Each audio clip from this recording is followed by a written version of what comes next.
അസ്സലാമു അലൈക്കും വറഹ്മത്തുള്ളാഹി. അൽഹംദുലില്ലാഹി റബ്ബിൽ ആലമീൻ. നസല്ലി വനസല്ലിമു അലാ നബിയിനാ മുഹമ്മദിൻ വ ആലിഹി വസ്ഹാബിഹി വസല്ലം. വളരെ പ്രിയമുള്ള സഹോദരന്മാരെ, സഹോദരികളെ, നിങ്ങളിൽ എല്ലാവരിലും ദയാലുവായ രക്ഷിതാവിൻ്റെ സമാധാനവും ശാന്തിയും അനുഗ്രഹങ്ങളും സദാ ഉണ്ടാകുമാറാകട്ടെ എന്ന് ആദ്യമായി ആത്മാർത്ഥമായി പ്രാർത്ഥിക്കുകയാണ്. പലപ്പോഴും മതപ്രഭാഷണങ്ങൾ എന്ന പേരിൽ ഇങ്ങനെ തെരുവുകളിൽ സംഘടിപ്പിക്കുന്ന പ്രോഗ്രാമുകൾ, പ്രസംഗങ്ങൾ സാധാരണക്കാരായ ആളുകൾക്ക് ഒരു ശല്യമായി മാറിയ കാലമാണ് നമ്മുടെ കാലം. കാരണം പരസ്പരമുള്ള ചീത്തവിളിയും അപഹാസ്യവും തെറിവിളിയും ആക്ഷേപവും ശത്രുക്കളെ അടിച്ചു നിരത്തുന്ന പ്രസംഗങ്ങളുമൊക്കെയായി മതപ്രസംഗങ്ങൾ പോലും മാറിയ വളരെ പരിതാപകരമായ വേദനാജനകമായ ഒരന്തരീക്ഷം നമ്മുടെ ചുറ്റുമുണ്ട്. ആകാശത്തിന്റെ ചുവട്ടിൽ ഒരു മനുഷ്യൻ ഏറ്റവും സ്നേഹത്തോടു കൂടി പറയേണ്ട കാര്യമാണ് മതത്തെക്കുറിച്ചുള്ള കാര്യം. അത് വലിയ ശബ്ദത്തിൽ പറയേണ്ട കാര്യമല്ല, അത് തൊണ്ട കൊണ്ട് പറയേണ്ട കാര്യമല്ല, അത് ഹൃദയം കൊണ്ട് പറയേണ്ട കാര്യമാണ്. ഹൃദയം കൊണ്ടുള്ള സംസാരം അത് കേൾക്കുന്ന ആളിൻ്റെ ഹൃദയത്തിലാണ് ചെന്ന് തട്ടുക. തൊണ്ട കൊണ്ടുള്ള സംസാരം, അലറുന്ന വാക്കുകൾ, തെറിവിളിക്കുന്ന പ്രയോഗങ്ങൾ, ശത്രുവിനെ അടിച്ചു നിരത്തുന്ന സംസാരങ്ങൾ, അതൊക്കെ മതത്തെ തന്നെ തെറ്റിദ്ധരിക്കുവാനുള്ള ഉപായങ്ങളായി മാറും എന്നതാണ് വാസ്തവം. ഇസ്ലാം എന്ന വാക്കിൻ്റെ തന്നെ അർത്ഥം സമാധാനം എന്നാണ്. സമാധാനം എന്ന പേരുള്ള ഒരു മതത്തിന്റെ ആളുകൾക്ക് എങ്ങനെയാണ് സമാധാനം തകർക്കുന്ന, പരസ്പരമുള്ള ഐക്യവും സ്നേഹവും തകർക്കുന്ന രീതിയിൽ സംസാരിക്കാൻ കഴിയുന്നത് എന്ന് എത്ര ആലോചിച്ചിട്ടും നമുക്ക് മനസ്സിലാകുന്നില്ല. ഈ ഹൃദയത്തിന്റെ ഭാഷയിലുള്ള ഇസ്ലാമിന്റെ പ്രബോധനമാണ് ഇന്ന് ലോകം കാത്തിരിക്കുന്നത്. നിങ്ങൾക്കറിയുമോ, ബ്രിട്ടനിന്റെ ഇംഗ്ലണ്ടിന്റെ വളരെ പ്രസിദ്ധനായ ഭരണാധികാരിയായിരുന്നു ടോണി ബ്ലെയർ. ടോണി ബ്ലെയറിനെ അറിയാത്ത ആളുകൾ വളരെ കുറവേ ഉണ്ടാവുള്ളൂ. അത്രയും പ്രശസ്തനായ ഒരു ഭരണാധികാരിയാണ് ടോണി ബ്ലെയർ. ടോണി ബ്ലെയറിന്റെ ഭാര്യയുടെ സഹോദരി ഒരു വർഷം മുമ്പാണ് ഇസ്ലാമിലേക്ക് കടന്നു വന്നത്. ഒരു സാധാരണക്കാരിയായ സ്ത്രീ അല്ല അവര്, നല്ല ലോക പരിചയമുള്ള ഒരു പത്രപ്രവർത്തകയാണ്. അവരുടെ പേര് ലോറൻ ബൂത്ത് എന്നാണ്. ലോറൻ ബൂത്ത് ഇസ്ലാമിലേക്ക് കടന്നു വന്നു എന്ന് മാത്രമല്ല, ഇന്ന് ലോകം മുഴുവനും കൊതിയോടുകൂടി കാത്തിരിക്കുന്ന ഇസ്ലാമിക പ്രഭാഷകയായി മാറിയിരിക്കുന്നു ലോറൻ ബൂത്ത്. വിശുദ്ധ ഖുർആനും തിരുവചനങ്ങളും ആ നാവിൽ നിന്ന് കേൾക്കുവാൻ വേണ്ടി ലോകം മുഴുവനുമുള്ള ശ്രോതാക്കൾ ആർത്തിയോടുകൂടി കാത്തിരിക്കുന്ന ഒരു സന്ദർഭം നിങ്ങൾ ആലോചിച്ചു നോക്കൂ. ടോണി ബ്ലെയറിന്റെ ഭാര്യയുടെ സഹോദരി ഇസ്ലാമിലേക്ക് കടന്നു വരിക എന്ന് പറഞ്ഞാല് അത് ചെറിയൊരു സംഗതിയല്ല. അതുകൊണ്ട് തന്നെ ഇസ്ലാമിനെതിരെയുള്ള പ്രചാരവേലകൾ ഏറ്റവും കൂടുതലായി പ്രചരിച്ചത് വളരെ അടുത്ത കാലത്താണ്. നമുക്കറിയാം, സിനിമ കൊണ്ട്, കാർട്ടൂണ് കൊണ്ട്, മറ്റു പലതരത്തിലുള്ള സൂത്രങ്ങൾ കൊണ്ട് ഇസ്ലാമിന്റെ വളർച്ചയെ തടയുവാനുള്ള ശ്രമങ്ങൾ ലോകത്ത് പല ഭാഗങ്ങളിലുണ്ട്.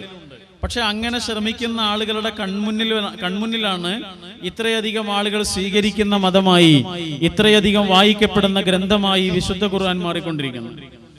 നമ്മുടെ ഇന്ത്യയുടെ വളരെ അടുത്ത രാജ്യമാണ് നേപ്പാൾ, അല്ലേ? നേപ്പാളിലെ പ്രസിദ്ധയായ ഒരു സിനിമാ നടിയുണ്ട്. അവരുടെ പേര് പൂജ ലാമ എന്നാണ്. പൂജ ലാമ വളരെ ചെറിയ പ്രായത്തിലെ നേപ്പാളിലെ സിനിമാ രംഗത്ത് വളരെ പ്രസിദ്ധിയാർജിച്ച ഒരു ചലച്ചിത്ര നടിയാണ്. 6 മാസങ്ങൾക്ക് മുമ്പ് അവര് ഒരു ഷൂട്ടിങ്ങിന് വേണ്ടിയിട്ട് ഖത്തറിലേക്ക് പോകുന്ന സമയത്ത് അവരുടെ വിമാനം 2 മണിക്കൂർ വൈകിപ്പോയി. സ്വാഭാവികമായും അത്ര സമയം അവര് എയർപോർട്ടിൽ കാത്തിരിക്കുകയാണ്. അവരുടെ തൊട്ടടുത്ത സീറ്റിലിരിക്കുന്ന വളരെ സുമുഖനായ സുന്ദരനായ ഒരു ചെറുപ്പക്കാരൻ, 25 വയസ്സ് മാത്രം പ്രായമുള്ള പൂജ ലാമ ആ ചെറുപ്പക്കാരനുമായിട്ട് വളരെ വേഗത്തിൽ സൗഹൃദത്തിലായി. അവര് നല്ല അടുപ്പത്തിലായി. സ്വാഭാവികമായും ആ അടുപ്പം, സുന്ദരിയായ ഒരു ചലച്ചിത്ര നടിയോടുള്ള അടുപ്പം ഏതു വിധത്തിലും ദുരുപയോഗപ്പെടുത്താൻ ആ ചെറുപ്പക്കാരന് കഴിയുമായിരുന്നു. പക്ഷേ കിട്ടിയ 2 മണിക്കൂർ മുഴുവനും അഹമ്മദ് മുനീർ എന്ന ആ ചെറുപ്പക്കാരൻ പൂജ ലാമ എന്ന ചലച്ചിത്ര നടിയോട് സംസാരിച്ചത്, പറഞ്ഞുകൊടുത്തത് പങ്കുവെച്ചത്, ഹൃദയത്തിന്റെ ഭാഷയിൽ പങ്കുവെച്ചത് ദയാലുവായ ഒരു ദൈവത്തെക്കുറിച്ചായിരുന്നു. പൂജാലാമ തന്നെ പറയുകയാണ്, ആ ചെറുപ്പക്കാരൻ എന്നോട് ചോദിച്ച ഒരു ചോദ്യമുണ്ട്. അതിങ്ങനെയാണ്: നിങ്ങൾ ചെയ്യുന്ന ഏതൊരു തെറ്റും ഏതൊരു പാപവും നിങ്ങൾക്ക് ആരിൽ നിന്നും മറച്ചു വെക്കാൻ കഴിയും? ഒരേ പുതപ്പിനുള്ളിൽ കഴിയുന്ന ഭർത്താവിനെ ഭാര്യയ്ക്ക് മനോഹരമായി ചതിക്കാം, പറ്റിക്കാം. അങ്ങനെ പറ്റിക്കുന്നുണ്ട്. തൊട്ടടുത്ത് കിടക്കുന്ന ഭർത്താവിനെ ഭാര്യയ്ക്ക്, തൊട്ടടുത്ത് കിടക്കുന്ന ഭാര്യയെ ഭർത്താവിന് ഒക്കെ പറ്റിക്കുകയും ചതിക്കുകയും ചെയ്യാം. ചതിക്കുവാനും പറ്റിക്കുവാനും വഞ്ചിക്കാനുമുള്ള സൗകര്യങ്ങൾ പെരുകിയ ഒരു കാലമാണ് നമ്മുടെ കാലം. എന്നാൽ നിങ്ങൾ ചെയ്യുന്ന എത്രയും സൂക്ഷ്മമായ ഒരു പാപവും ലോകത്തുള്ള എല്ലാ മനുഷ്യരുടെ കണ്ണിൽ നിന്നും ക്യാമറയിൽ നിന്നും നിങ്ങൾക്ക് ഒളിച്ചു വെക്കാൻ കഴിഞ്ഞാലും ആ തിന്മ കണ്ടുകൊണ്ട് ഈ ലോകത്തിന്റെ പിന്നിൽ ഒരാളുണ്ട് എന്ന കാര്യം നിങ്ങൾക്ക് നിഷേധിക്കുവാൻ കഴിയുമോ എന്നാണ് അഹമ്മദ് മുനീർ പൂജാലാമയോട് ചോദിച്ചത്. പൂജാലാമ പറയുകയാണ്, ആ ചോദ്യം എനിക്ക് വല്ലാത്തൊരു ഷോക്കായിരുന്നു. ഇത്ര മനോഹരമായി ദൈവത്തെക്കുറിച്ച് എനിക്ക് അതുവരെ ആരും പറഞ്ഞു തന്നിട്ടില്ല. ഇത്ര ഹൃദ്യമായി ഹൃദയത്തിൽ തട്ടുന്ന വിധത്തിൽ ആരാണ് ദൈവം, ആ ദൈവത്തിന്റെ സാന്നിധ്യത്തിന്റെ മഹത്വം എത്രമേൽ വലുതാണ് എന്ന കാര്യം ഇത്ര മനോഹരമായി. രവീന്ദ്രനാഥ ടാഗോറിന്റെ ഒരു വരിയുണ്ട്: ദൈവമേ നിന്റെ വാക്കുകൾ എത്ര ലളിതമാണ്, ദൈവമേ നിന്റെ വാക്കുകൾ എത്ര ലളിതമാണ്, പക്ഷെ നിന്നെക്കുറിച്ച് പറയുന്നവരുടെ വാക്കുകൾ അത്രയൊന്നും ലളിതമല്ലല്ലോ എന്ന്. അതീവ ലളിതമായി ആരാണ് ദൈവം എന്ന് ആ ചെറുപ്പക്കാരൻ പൂജാലാമയ്ക്ക് പറഞ്ഞു കൊടുത്തു. ദൈവത്തെക്കുറിച്ച് ആ ചലച്ചിത്ര നടി കൂടുതലായി അന്വേഷിച്ചു. സ്വാഭാവികമായും ആ അന്വേഷണം അഹമ്മദ് മുനീറിന്റെ മതത്തെക്കുറിച്ചുള്ള സംസാരത്തിലേക്ക് ചെന്നെത്തി. ഇസ്ലാമിനെ കുറിച്ച് പറഞ്ഞു കൊടുത്തു. ഇസ്ലാമിന്റെ തെളിമയാർന്ന ആദർശ മഹത്വത്തെക്കുറിച്ച് പറഞ്ഞു കൊടുത്തു. ഇസ്ലാമിന്റെ അനിതരമായ സമാധാനത്തിന്റെ തീരത്തെക്കുറിച്ച് പറഞ്ഞു കൊടുത്തു.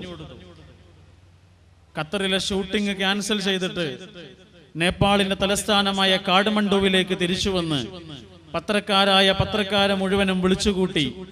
മക്കനെ അണിഞ്ഞപ്പോൾ കൂടുതൽ സുന്ദരമായ മുഖത്തോടുകൂടി പൂജാലാമ ലോകത്തോട് വിളിച്ചു പറഞ്ഞു, ഇനി എന്റെ പേര് പൂജാലാമ എന്നല്ല, ഇനി എന്റെ പേര് അംന ഫാറൂഖിയാണ് എന്ന് ഇസ്ലാമിലേക്ക് കടന്നു വന്നു.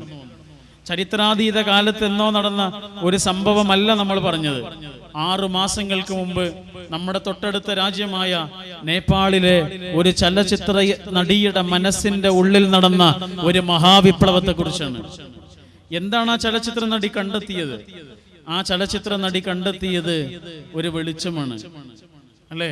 അതൊരു വെളിച്ചമാണ്. ഒരുപാട് വെളിച്ചങ്ങളുടെ നടുവിലാണ് നമ്മൾ ജീവിക്കുന്നത്. പക്ഷെ ഇതല്ല വെളിച്ചം, ഇതിനപ്പുറത്തൊരു വെളിച്ചമുണ്ട്. ആ വെളിച്ചമെങ്ങാനും ഒരാളുടെ ഉള്ളിലേക്ക് പ്രവേശിച്ചു കഴിഞ്ഞാൽ അയാളുടെ മനസ്സിന്റെ ആഴങ്ങളിൽ അയാൾ അനുഭവിക്കുന്ന ഒരു ആഹ്ലാദമുണ്ട്. ആ ആഹ്ലാദത്തിന്റെ പേരാണ് യഥാർത്ഥത്തിൽ ഇസ്ലാം. അത്രയുള്ളൂ. ഇസ്ലാം അത്ര ലളിതമാണ്. ദൈവവിശ്വാസത്തിന്റെ തനിമ കൊണ്ട്, വിശുദ്ധി കൊണ്ട്, ഒരു കലർപ്പും കലരാത്ത ഏകദൈവാരാധനയുടെ മഹത്വം കൊണ്ട് ഒരാളുടെ ഉള്ളിൽ അനുഭവിക്കുന്ന സമാധാനത്തിന്റെ ആഹ്ലാദത്തിന്റെ പേരാണ് ഇസ്ലാം. തൃശൂർ ജില്ലയിലെ പുന്നയൂർക്കുളം എന്ന് പറഞ്ഞാൽ നമ്മുടെ ഏറ്റവും കൂടുതൽ വലിയ പാരമ്പര്യമുള്ള ഹിന്ദു തറവാടുകൾ ഉള്ള പ്രദേശമാണ്. ആ പുന്നയൂർക്കുളത്തെ വളരെ പഴക്കമുള്ള ഒരു ഹൈന്ദവ തറവാട്ടിൽ ജനിച്ച ഒരു പെൺകുട്ടിയുണ്ട്. ആ പെൺകുട്ടിയുടെ അച്ഛൻ വളരെ പ്രസിദ്ധനാണ്. മാതൃഭൂമിയുടെ എഡിറ്ററായിരുന്ന ശ്രീ VM നായരാണ്. ആ പെൺകുട്ടിയുടെ അമ്മ അതിലേറെ പ്രശസ്തയാണ്. കേരളത്തിലെ മഹാകവയത്രിയായിരുന്ന ശ്രീമതി ബാലാമണി അമ്മയാണ്. ആ പെൺകുട്ടി വളരെ ചെറിയ ക്ലാസ് വരെ മാത്രമേ പഠിച്ചിട്ടുള്ളൂ.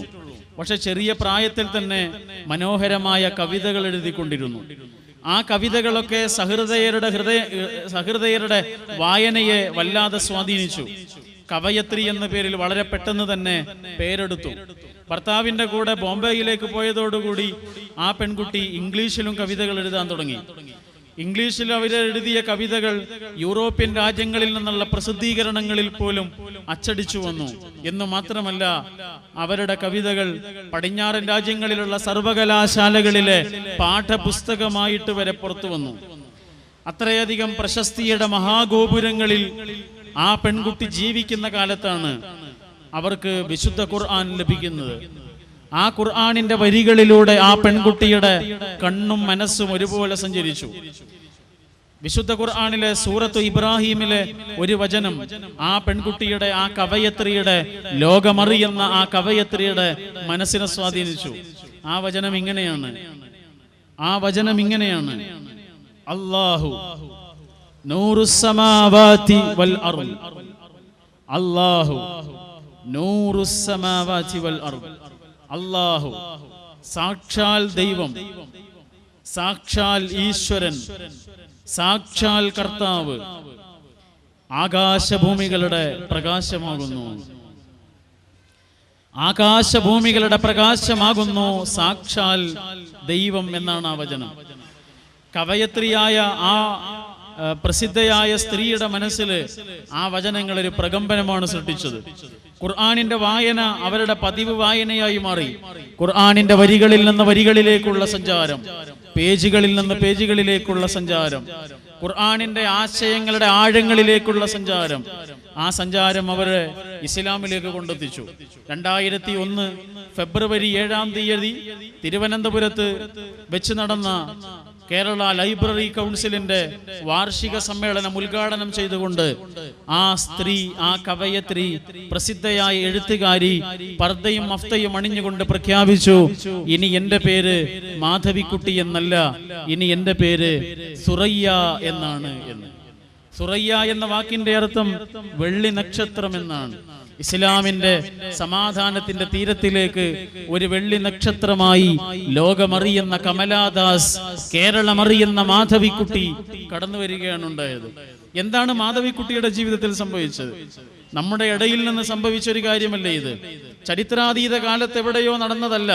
വളരെ പ്രസിദ്ധയായ ഒരു സ്ത്രീ, എഴുത്തുകാരി, വളരെ പ്രസിദ്ധമായ ഒരു ഹൈന്ദവ തറവാട്ടിൽ ജനിച്ച ഒരു സ്ത്രീ എന്തുകൊണ്ട് ഇസ്ലാമിനെ തിരഞ്ഞെടുത്തു? നമ്മൾ അന്വേഷിക്കേണ്ട ഒരു വിഷയമല്ലേ ഇത്? ലോകത്ത് ഒരുപാട് മതങ്ങളുണ്ടല്ലോ, ഒരുപാട് ദർശനങ്ങളുണ്ടല്ലോ. ആ ദർശനങ്ങളുടെ സഞ്ചാര വേഗങ്ങളിലേക്കല്ല സഞ്ചരിച്ചത്, മറിച്ച് ഇസ്ലാമിലേക്കാണ് കടന്നുപോയത്. കഴിഞ്ഞ ആഴ്ച പുറത്തിറങ്ങിയ മാതൃഭൂമി ആഴ്ചപ്പതിപ്പ്,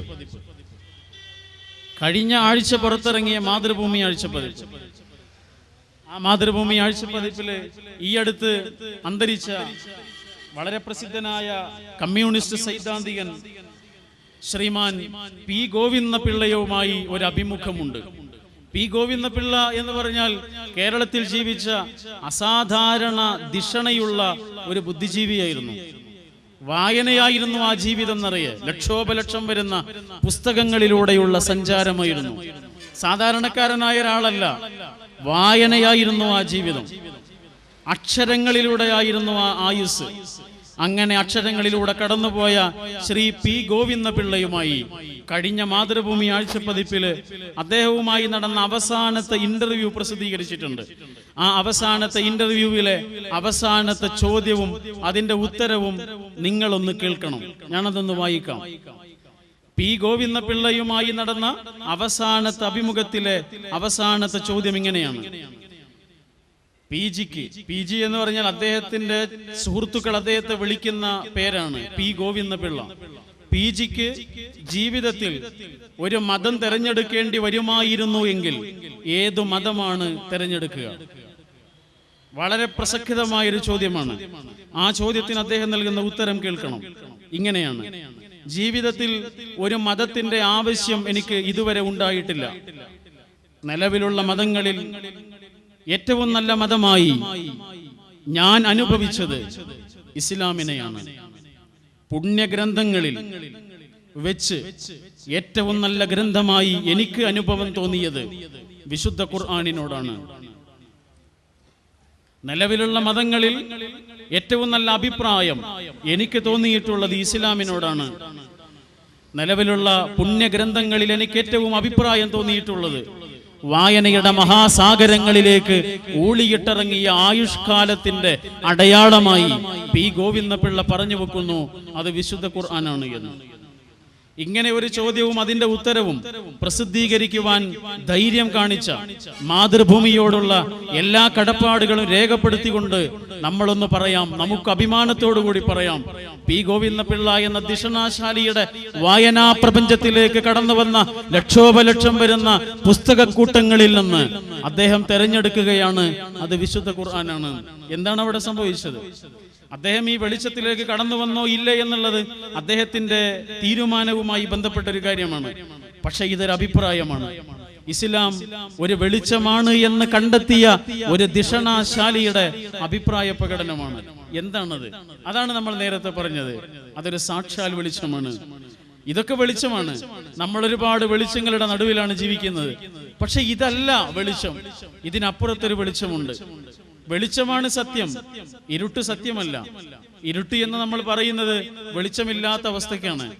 അതുകൊണ്ടാണ് ഇരുട്ടുള്ള ഒരു സ്ഥലത്തേക്ക് നമ്മൾക്ക് വെളിച്ചം കൊണ്ടുവരാൻ കഴിയും, പക്ഷേ വെളിച്ചമുള്ള ഒരു സ്ഥലത്തേക്ക് ഇരുട്ട് കൊണ്ടുവരാൻ കഴിയൂല. അവിടെയുള്ള വെളിച്ചത്തെ ഇല്ലാതെയാക്കുവാൻ മാത്രമേ കഴിയുകയുള്ളൂ, അല്ലേ? അതെ. അപ്പൊ അങ്ങനെയാണെങ്കിൽ വെളിച്ചങ്ങളുടെ കൂട്ടത്തിലെ ഏറ്റവും വലിയ വെളിച്ചമാണ്, ഏറ്റവും സത്യമായ വെളിച്ചമാണ് ദൈവത്തെക്കുറിച്ചുള്ള അറിവ്. നമ്മുടെ തൊട്ടടുത്ത നാടാണല്ലോ തമിഴ്നാട്. തമിഴ്നാട്ടിൽ ജീവിച്ച, തമിഴ്നാട് കണ്ട ഏറ്റവും ദിഷണാശാലിയായ എഴുത്തുകാരനും കവിയും ഗാനരചയിതാവും ചലച്ചിത്ര സംവിധായകനും ഒക്കെയായിരുന്നു അടിയാർ രാമ അയ്യർ. രാഷ്ട്രീയക്കാരനുമായിരുന്നു. ശ്രീ എം കരുണാനിധിയുടെ പാർട്ടിയായ DMK എന്ന പാർട്ടിയുടെ ആദ്യകാല നേതാക്കളിൽ ഒരാളായിരുന്നു അടിയാർ രാമ അയ്യർ. പ്രസിദ്ധനായ ചലച്ചിത്ര സംവിധായകനായിരുന്നു.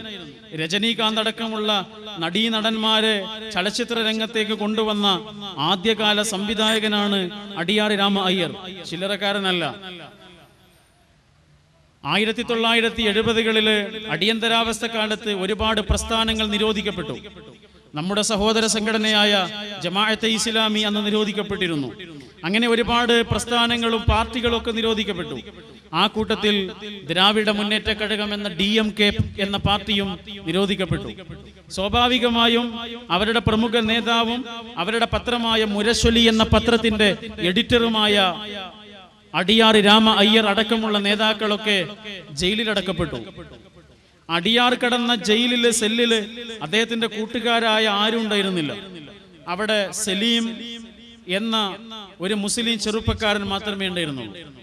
ആ ചെറുപ്പക്കാരന്റെ പെരുമാറ്റം, അവന്റെ സംസ്കാരം, അവന്റെ ജീവിത രീതി ഇത് അടിയാറിന് വളരെ പെട്ടെന്ന് തന്നെ ഇഷ്ടപ്പെട്ടു. അദ്ദേഹത്തിന് ആ ചെറുപ്പക്കാരനോട് ഒരടുപ്പം തോന്നി. ഒരു രാത്രിയിൽ പാതിരാവും പിന്നിട്ടതിന് ശേഷം അടിയാറ് കിടന്നുറങ്ങുമ്പോ ഒരു കരച്ചിൽ കേട്ടുകൊണ്ട്, വിതുമ്പിയുള്ള ഒരു കരച്ചിൽ കേട്ടുകൊണ്ട് അടിയാർ ഉണർന്നു നോക്കുകയാണ്. ഉണർന്നു നോക്കുമ്പോൾ കാണുന്നത് ഒരു പുസ്തകം മുഖത്ത് അമർത്തി വെച്ചുകൊണ്ട് ഈ സലീം എന്ന ചെറുപ്പക്കാരൻ കരയുകയാണ്. അദ്ദേഹം വന്നിട്ട് ആശ്വസിപ്പിച്ചു, മോനെ കരയല്ലേ എന്ന് പറഞ്ഞു. അപ്പോൾ അഹമ്മദ് സലീം എന്ന ആ ചെറുപ്പക്കാരൻ പറഞ്ഞു, നിങ്ങൾ എന്നെ ആശ്വസിപ്പിക്കൊന്നും വേണ്ട, ഞാൻ സങ്കടം കൊണ്ടല്ല കരയുന്നത്, ഞാൻ സന്തോഷം കൊണ്ടാണ് കരയുന്നത്. സന്തോഷം കൊണ്ടോ? അതെ, ഞാനിവിടെ എത്തിയത് കുറ്റം ചെയ്യാതെയാണ്. ഞാൻ നിരപരാധിയാണ്. നിരപരാധിയായ എന്റെ മേൽ കുറ്റം ചാർത്തിയിട്ട് പോലീസ് എന്നെ ഇവിടെ കൊണ്ടുവന്നിട്ടതാണ്. എന്നെ പോലീസ് ഉപദ്രവിക്കുന്നു, പക്ഷെ ഞാൻ ആ കുറ്റം ചെയ്തിട്ടില്ല. എന്റെ കുടുംബം എന്നെ തെറ്റിദ്ധരിച്ചു പോയി, എന്റെ ഭാര്യ എന്നെ തെറ്റിദ്ധരിച്ചിരിക്കുന്നു, എന്റെ സുഹൃത്തുക്കൾ എന്നെ കുറ്റപ്പെടുത്തുന്നു, പക്ഷെ എനിക്കറിയാം ഞാൻ ആ തെറ്റ് ചെയ്തിട്ടില്ല എന്ന്. എല്ലാവർക്കും അറിയില്ലെങ്കിൽ, ഒരാൾക്കും ഈ ലോകത്ത് അറിയില്ലെങ്കിലും ഏറ്റവും നന്നായി അത് അറിയുന്ന ഒരാള് ഉണ്ട്. അത് മറ്റാരുമല്ല, എന്റെ പടച്ചവനാണത്. എന്റെ പടച്ചവൻ അറിയാം ഞാൻ ആ കുറ്റം ചെയ്തിട്ടില്ല എന്ന്. ആ പടച്ചവനോട് എന്റെ മനസ്സിന്റെ ഉള്ളിൽ നിന്നുള്ള വേദനകൾ ഞാൻ പങ്കുവെച്ച് കഴിഞ്ഞപ്പോ, എന്റെ മനസ്സിന്റെ സങ്കടങ്ങൾ ഞാനൊന്ന് പങ്കുവെച്ച് കഴിഞ്ഞപ്പോ എന്റെ കണ്ണ് നിറഞ്ഞുപോയി, ഞാൻ കരഞ്ഞുപോയി. ആ കരച്ചിൽ കുറച്ച് ഉറക്കയായി പോയി. നിങ്ങളുടെ ഉറക്കം നഷ്ടപ്പെടുത്തിയതിൽ നിങ്ങൾ എനിക്ക് മാപ്പ് തരണമെന്നാണ് അഹമ്മദ് സലീം അടിയാർ രാമ അയ്യരോട് പറഞ്ഞത്. അടിയാർ ചോദിച്ചു, നിങ്ങൾ ഇടക്കിടക്ക് വായിക്കാറുള്ള ഈ പുസ്തകം ഏതാണ്? സലീം പറഞ്ഞു, ഇത് വിശുദ്ധ ഖുർആനാണ്. ഓ വിശുദ്ധ ഖുർആൻ ഞാൻ കേട്ടിട്ടുണ്ട്, മുസ്ലിങ്ങളുടെ വേദഗ്രന്ഥമല്ലേ അത്? സലീം പറഞ്ഞു, അല്ല, മുസ്ലിങ്ങളുടെ വേദഗ്രന്ഥമൊന്നുമല്ല, ഇത് എല്ലാവരുടെയും വേദഗ്രന്ഥമാണ്, എല്ലാ മനുഷ്യരുടേതുമാണ്. ആണോ? എനിക്കിത് തൊടാൻ പറ്റുമോ? ഞാൻ ബ്രാഹ്മണനാണ്, എനിക്കിത് തൊടാൻ പറ്റുമോ? പറ്റും. എനിക്കിത് വായിക്കാൻ പറ്റുമെന്നാണ് നിങ്ങൾ പറയുന്നത്? പറ്റും. എനിക്കിത് വായിച്ച മനസ്സിലാകുമോ? മനസ്സിലാകും. ഇത് തമിഴിലേക്ക് പരിഭാഷപ്പെടുത്തിയ ഖുർആനാണ് എന്ന് പറഞ്ഞു. ആണോ? എന്നാൽ എനിക്കതൊന്ന് തരുമോ? ഞാനൊന്ന് വായിച്ചു നോക്കട്ടെ എന്ന് പറഞ്ഞു. പാതിരാവിന്റെ നിശബ്ദതയിൽ അഹമ്മദ് സലീം വിശുദ്ധ ഖുർആൻ അടിയാർ രാമ അയ്യരിന്റെ കയ്യിലേക്ക് വെച്ചു കൊടുത്തു. ഒരു പുസ്തകം കിട്ടിയാൽ നമ്മൾ വെറുതെ ഒന്ന് മറിച്ചു നോക്കുമല്ലോ. അടിയാർ ആ പുസ്തകം വെറുതെ ഒന്ന് മറിച്ചു നോക്കി. അടിയന്തരാവസ്ഥ കാലത്ത് ജയിലിലായ ആളുകളെ കുറിച്ച് നമ്മൾ കേട്ടിട്ടുണ്ട്. പോലീസിന്റെ അടുത്ത് നിന്ന് ക്രൂരമർദ്ദനങ്ങളായിരുന്നു അവർക്ക് കിട്ടിയിരുന്നത്. ഒരുപാട് പേടി നിറഞ്ഞ മനസ്സോടുകൂടി നിൽക്കുന്ന അടിയാർ രാമ അയ്യർ ഈ ലോകത്തെ ഏറ്റവും വലിയ പ്രകാശമായ വിശുദ്ധ ഖുർആൻ മറിച്ചു നോക്കുകയാണ്. ആദ്യമായി അദ്ദേഹത്തിന്റെ കണ്ണിൽപ്പെടുന്നത് വിശുദ്ധ ഖുർആൻ 2-ാം അധ്യായം സൂറത്തുൽ ബഖറയിലെ 150-ാമത്തെ വചനത്തിന്റെ അവസാനത്തെ വരിയാണ്. ആ വരി ഇങ്ങനെയാണ്, ഫലാ തഖ്ശൗഹും വഖ്ശൗനി, ഫലാ തഖ്ശൗഹും വഖ്ശൗനി. നിങ്ങൾ വേറെ ആരെയും പേടിക്കണ്ട. എന്തിനാണ് അവരെയൊക്കെ പേടിക്കുന്നത്? ആരെയും പേടിക്കണ്ട, എന്നെ മാത്രം പേടിക്കുക. എന്നെ മാത്രം നീ പേടിക്കുമ്പോ നിനക്ക് പിന്നെ ആരെയും എന്തിനേയും പേടിക്കേണ്ടി വരികയില്ല. അടിയാറ് പറയുകയാണ്, ചിറൈശാലയിലിരുന്ന് പള്ളിവാതിൽ വരെ എന്ന അദ്ദേഹത്തിന്റെ പ്രസിദ്ധമായ ഒരു ആത്മകഥയുണ്ട്. ആ ആത്മകഥയിൽ അദ്ദേഹം പറയുന്നുണ്ട്, മഴ കിട്ടാതെ തരിശായി കിടക്കുന്ന ഒരു ഭൂമിയിലേക്ക്, ഒരു മണ്ണിലേക്ക് അറിയാതെ പെയ്തിറങ്ങിയ ഒരു പുതുമഴ പോലെ എന്റെ മനസ്സിന് സാന്ത്വനം പകർന്ന വചനമായിരുന്നു ആ വചനം. അദ്ദേഹം ഖുർആൻ വായിക്കാൻ തുടങ്ങി. ആ വായന അവസാനം അദ്ദേഹത്തെ കൊണ്ടെത്തിച്ചത് ഇസ്ലാമിലേക്കായിരുന്നു. 1987 ജൂൺ മാസം 7-ാം തീയതി അടിയാർ രാമ അയ്യർ എന്ന പ്രതിപാദനനായ എഴുത്തുകാരൻ, സിനിമാ പ്രവർത്തകൻ, ഗാനരചയിതാവ്, രാഷ്ട്രീയക്കാരൻ അബ്ദുള്ള എന്ന പേര് സ്വീകരിച്ച് ഇസ്ലാമിലേക്ക് കടന്നു വന്നു. അബ്ദുള്ള അടിയാർ തമിഴ്നാട് ഇന്നോളം കണ്ടതിൽ വെച്ച് ഏറ്റവും നല്ല ഇസ്ലാമിക പ്രബോധകരിൽ ഒരാളാണ് അടിയാർ രാമ അയ്യർ. 1997 അദ്ദേഹം മരിക്കുന്നത്. 1991 അദ്ദേഹം കോഴിക്കോട്ട് വന്നിരുന്നു. 2.5 മണിക്കൂർ നേരമാണ് കോഴിക്കോട് ടൗൺ ഹാളിൽ അദ്ദേഹം പ്രസംഗിച്ചത്. ആ 2.5 മണിക്കൂർ നേരവും അദ്ദേഹം സംസാരിച്ചത് ഒരൊറ്റ വിഷയത്തെ കുറിച്ചായിരുന്നു. ആ വിഷയം ഇതാണ്, ഫലാ തഖ്ശൗഹും വഖ്ശൗനി. എന്തിനാണ് ടെൻഷനും ഡിപ്രഷനും ആകുലതകളും വ്യാകുലതകളും ആധിയും വ്യാധിയുമായി കഴിയുന്നത്? ദയാലുവായ ഒരു രക്ഷിതാവിനെ തിരിച്ചറിയുമ്പോ അസാധാരണമായ മനസ്സിന്റെ ആഹ്ലാദവും ആനന്ദവും തിരിച്ചറിയാൻ കഴിയും. അങ്ങനെ തിരിച്ചറിഞ്ഞ ഒരാളാണ് നിങ്ങളുടെ മുന്നിൽ നിൽക്കുന്നത് എന്ന് സംസാരിക്കുകയാണ് അടിയാർ 2.5 മണിക്കൂർ നേരവും ചെയ്തത്. ഞാൻ കാതലിക്കും ഇസ്ലാം എന്ന പേരിൽ ഇസ്ലാമിനെ കുറിച്ച് മനോഹരമായ ഒരു പുസ്തകം അദ്ദേഹം എഴുതിയിട്ടുണ്ട്. ഞാൻ സൂചിപ്പിച്ചത്, ഇസ്ലാം എന്ന് പറഞ്ഞാൽ അതൊരു വെളിച്ചമാണ്. ഇസ്ലാമിനെ കുറിച്ച് പല രീതിയിലുള്ള വായനയും പല രീതിയിലുള്ള പ്രചാരണങ്ങളും നമ്മുടെ സമൂഹത്തിലുണ്ട്. ചില ആളുകൾ അതിന്റെ അനുഷ്ഠാനങ്ങളിലേക്ക് മാത്രം ശ്രദ്ധിച്ചിട്ട് പറയും ഇസ്ലാം ഒരു അനുഷ്ഠാനത്തിന്റെ മതമാണ്. ചില ആളുകൾ കുറച്ച് ആചാരങ്ങളിലേക്ക്, ചില അടയാളങ്ങളിലേക്ക് മാത്രം തിരിഞ്ഞിട്ട് പറയും ഇസ്ലാം കുറെ അടയാളങ്ങളുടെയും ആചാരങ്ങളുടെയും മതമാണ്. വേറെ ചില ആളുകൾ ഇസ്ലാമിനെ ഒരു സാംസ്കാരിക സംഘടനയാക്കിയിട്ട് മാറ്റും. എന്നാൽ ഖുർആൻ വായിച്ചാൽ നമുക്ക് മനസ്സിലാകുന്ന ഒരു കാര്യം, വിശുദ്ധ ഖുർആനിലൂടെ പരിചയപ്പെടുത്തുന്ന ഇസ്ലാം അതൊരു കൾച്ചറാണ്, അതൊരു സംസ്കാരമാണ്. ഒരാളുടെ മനസ്സിന്റെ ഉള്ളിൽ നന്നാകുകയും അയാളുടെ പ്രവർത്തനങ്ങൾ നന്നാവുകയും അയാളുടെ ബന്ധങ്ങൾ നന്നാവുകയും അയാളുടെ കുടുംബ ജീവിതം നന്നാവുകയും അയാളുടെ സാമൂഹിക ജീവിതം നന്നാവുകയും അയാളുടെ രാഷ്ട്രീയ ബന്ധങ്ങൾ നന്നാവുകയും അയാളുടെ അയൽപ്പക്കം നന്നാവുകയും അയാളുടെ സൗഹൃദങ്ങൾ നന്നാവുകയും അയാളുടെ ജീവിതമാകെ നന്നായി തീരുകയും ചെയ്യുന്ന, സ്വകാര്യവും പരസ്യവും ശുദ്ധീകരിക്കുന്ന ഒരു സംസ്കാരത്തിന്റെ, ഒരു കൾച്ചറിന്റെ പേരാണ് ഇസ്ലാം. കേരളത്തിൽ ആദ്യമായി ഇസ്ലാമിന്റെ പ്രകാശവുമായി കടന്നു വന്ന മാലിക് ബിൻ ദിനാർ റഹ്മഹുല്ലായും അദ്ദേഹത്തിന്റെ കുടുംബവും ആ മഹാനായ പണ്ഡിതനും. അങ്ങനെ കേരളത്തിലേക്ക് ആദ്യമായി, അല്ലെങ്കിൽ ഇന്ത്യയിലേക്ക് തന്നെ ആദ്യമായി മുസ്ലിങ്ങൾ കടന്നു വരുന്നത് കേരളത്തിലെ കൊടുങ്ങല്ലൂരിലാണ്. ഒരു കുടുംബമാണ് അങ്ങോട്ടേക്ക് വരുന്നത്. മാലിക് ബിൻ ദിനാർ എന്ന പ്രമുഖനായ ഒരു പണ്ഡിതനും അദ്ദേഹത്തിന്റെ കുടുംബവുമാണ്. എന്നിട്ട് അവരെന്താണ് ചെയ്തത്? അവർ കേരളത്തിലെ മനുഷ്യർക്ക് പരിചയപ്പെടുത്തി കൊടുത്തത് ഇസ്ലാമിന്റെ ഈ കൾച്ചറാണ്, ഇസ്ലാമിന്റെ സംസ്കാരമാണ്, ജീവിത വിശുദ്ധിയാണ്, സ്വഭാവ മഹിമയാണ്, ഐക്യബോധമാണ്, സ്നേഹ സൗഹൃദമാണ്. ഡോക്ടർ KM പണിക്കർ എഴുതിയിട്ടുള്ള ഒരു പുസ്തകമുണ്ട് കേരള ചരിത്രത്തെക്കുറിച്ച്. അതിൽ അദ്ദേഹം പറയുന്നുണ്ട്, കൊടുങ്ങല്ലൂരിൽ ആദ്യമായി വന്ന ആ മുസ്ലിങ്ങള് വൈകുന്നേരമായാൽ അവിടെയുള്ള ഹിന്ദു സഹോദരന്മാരുടെ വീടുകളിൽ വന്ന് വിളിക്കുന്നു. അങ്ങനെ വാതിൽ തുറന്നു നോക്കുമ്പോ ഈ അറബികളായ ആളുകളാണ്. അപ്പൊ ഇവര് ചോദിക്കാണ്, എന്താണ് ഈ അസമയത്ത് ഈ സന്ധ്യാനേരത്ത് എന്താണ് വന്നത്? അപ്പൊ ഇവരുടെ കൂടെ അറബിയും മലയാളവും അറിയുന്ന ആളുകൾ ഉണ്ടാവും. അവര് പറഞ്ഞു കൊടുക്കുകയാണ്, ഈ അറബികളായ ആളുകൾക്ക് ഭക്ഷണം കഴിക്കാനുള്ള സമയമായിട്ടുണ്ട്. അപ്പൊ അവർക്ക് ഭക്ഷണം കഴിക്കണം എന്നുണ്ടെങ്കിൽ ചുറ്റുവട്ടത്തുള്ള അയൽപ്പക്കത്തുള്ള ആളുകളൊക്കെ ഭക്ഷണം കഴിച്ചിട്ടുണ്ട് എന്ന് ഉറപ്പ് വരുത്തണമത്രേ. അതിനു വേണ്ടി വന്നതാണ്. നിങ്ങളുടെ കയ്യിൽ ഭക്ഷണം ഇല്ലെങ്കിൽ ഞങ്ങളുടെ കയ്യിലുള്ളത് തരും.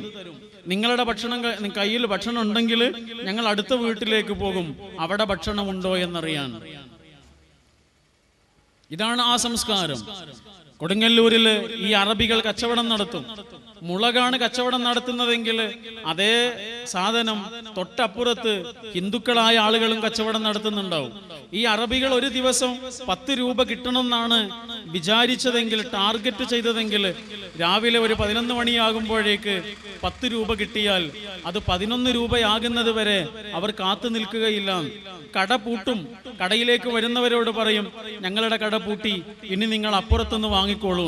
അപ്പുറത്തെ കട അപ്പു എന്ന് പറഞ്ഞ ഒരാളുടെ കടയാണ്. ഈ മുസ്ലിങ്ങളുടെ സാംസ്കാരികമായ ഔന്നത്യവും മാനവീയമായ മനുഷ്യപ്പറ്റിന്റെ ഈ ദർശനവുമാണ് അപ്പു കാണുന്നത്. അങ്ങനെയാണ് അപ്പുവും അദ്ദേഹത്തിന്റെ കുടുംബവും ആദ്യമായി ഇസ്ലാമിലേക്ക് കടന്നു വരുന്നത്. അതൊരു സഞ്ചാരത്തിന്റെ തുടക്കമായിരുന്നു. കേരളത്തിലെ വലിയ ഒരു ശതമാനമായി മുസ്ലിങ്ങൾ മാറുന്നതിന്റെ ആരംഭമായിരുന്നു അവിടെ സംഭവിച്ചത്. അതാണ് വെളിയങ്കോട് ഉമർ ഖാദി പാടിയത്, അയാ ഫാഖിറൻ ബിൻ നസബി കൈഫാ തുഫാഖിറു വ അസ്ലൂക മിൻ ഖബ്ലു നായൻ വ തീയരു ആശാരി മൂശാരി പാണൻ വ പർവനൂൻ. മുസ്ലിങ്ങളായ ആളുകളുടെ വല്ലിപ്പമാരെയും വല്യമ്മമാരെയും ഒക്കെ ഒന്ന് അന്വേഷിക്കാൻ പുറപ്പെട്ടാൽ അവരിൽ പലരും മുസ്ലിങ്ങളല്ലെന്ന് മാത്രമല്ല, അവരൊക്കെ ഏതെങ്കിലും ഒരു പാണനോ പറയനോ നായരോ തീയരോ ആശാരിയോ മൂശാരിയോ ആകുമെന്ന് നവോത്ഥാന നായകനായ വെളിയങ്കോട് ഉമർ ഖാദി പാടുന്നുണ്ട്. നമ്മൾ സൂചിപ്പിച്ചത് ഈ സൗഹൃദത്തിന്റെ മതമാണ് നമ്മുടെ കാലത്ത് കൂടുതലായി പ്രകടമായി പ്രചരിക്കപ്പെടേണ്ടത്. മതത്തിന്റെ പേരിൽ മനുഷ്യർക്കിടയിൽ മതിലുകൾ സൃഷ്ടിക്കുന്നവരുടെ ഇടയിൽ മതത്തെക്കുറിച്ച് പറഞ്ഞുകൊണ്ട് മനുഷ്യരെ തമ്മിൽ തെറ്റിക്കുന്നവർക്കിടയിൽ നിന്നുകൊണ്ട് അതേ മതത്തെക്കുറിച്ച് പറഞ്ഞിട്ട് മനുഷ്യന്മാർക്കിടയിൽ ഐക്യവും സ്നേഹവും ഉണ്ടാക്കേണ്ട കടമയുള്ളവരാണ് ഞാനും നിങ്ങളും.